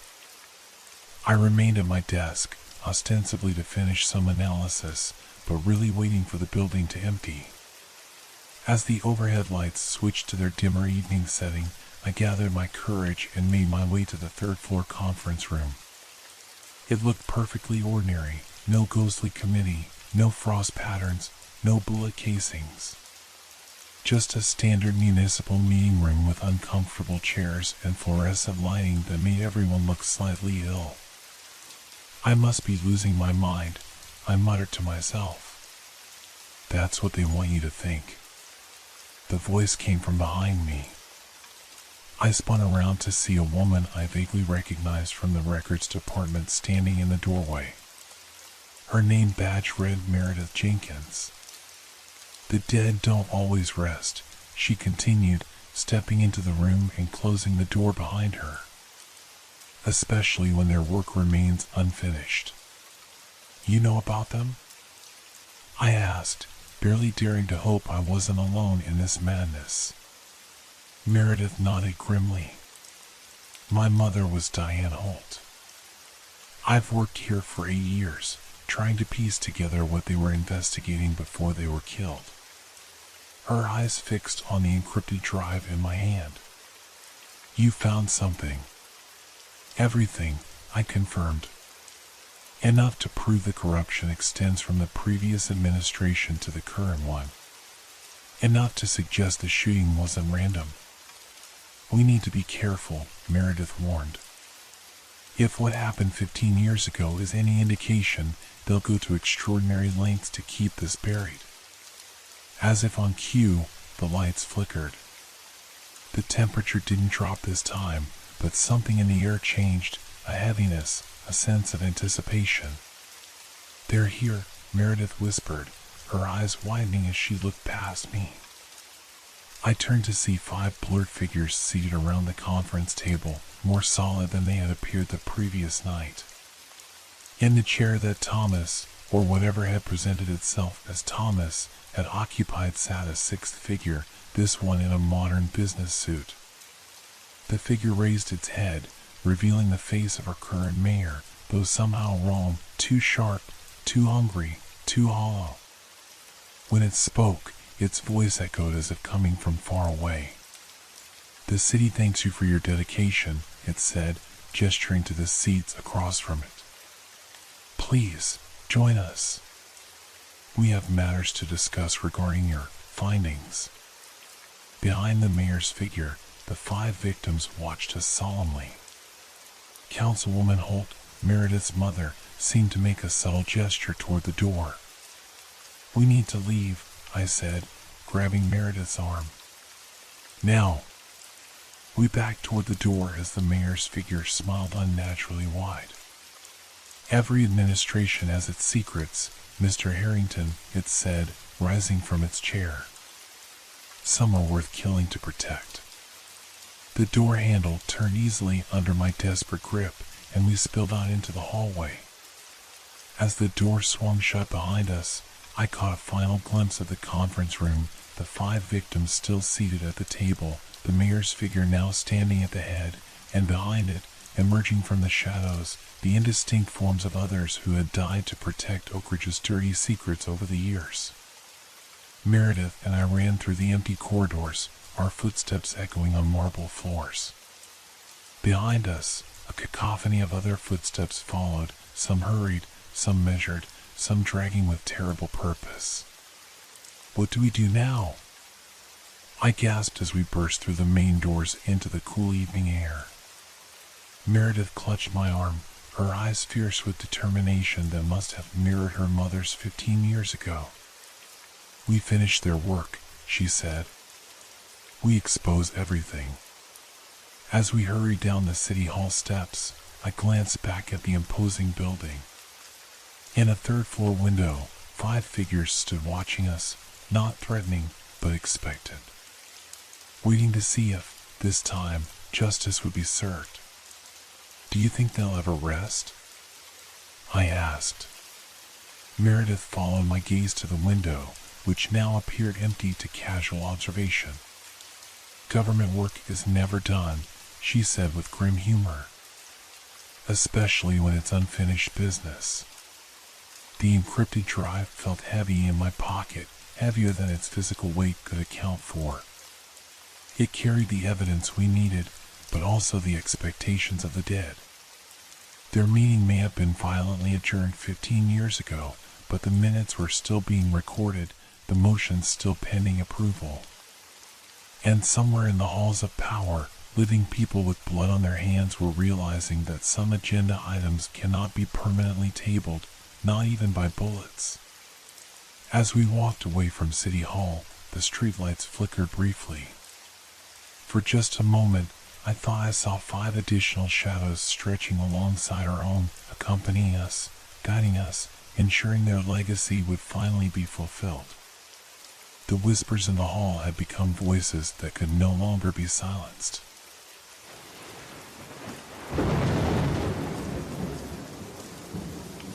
Hope your dreams are filled with fear. Good night.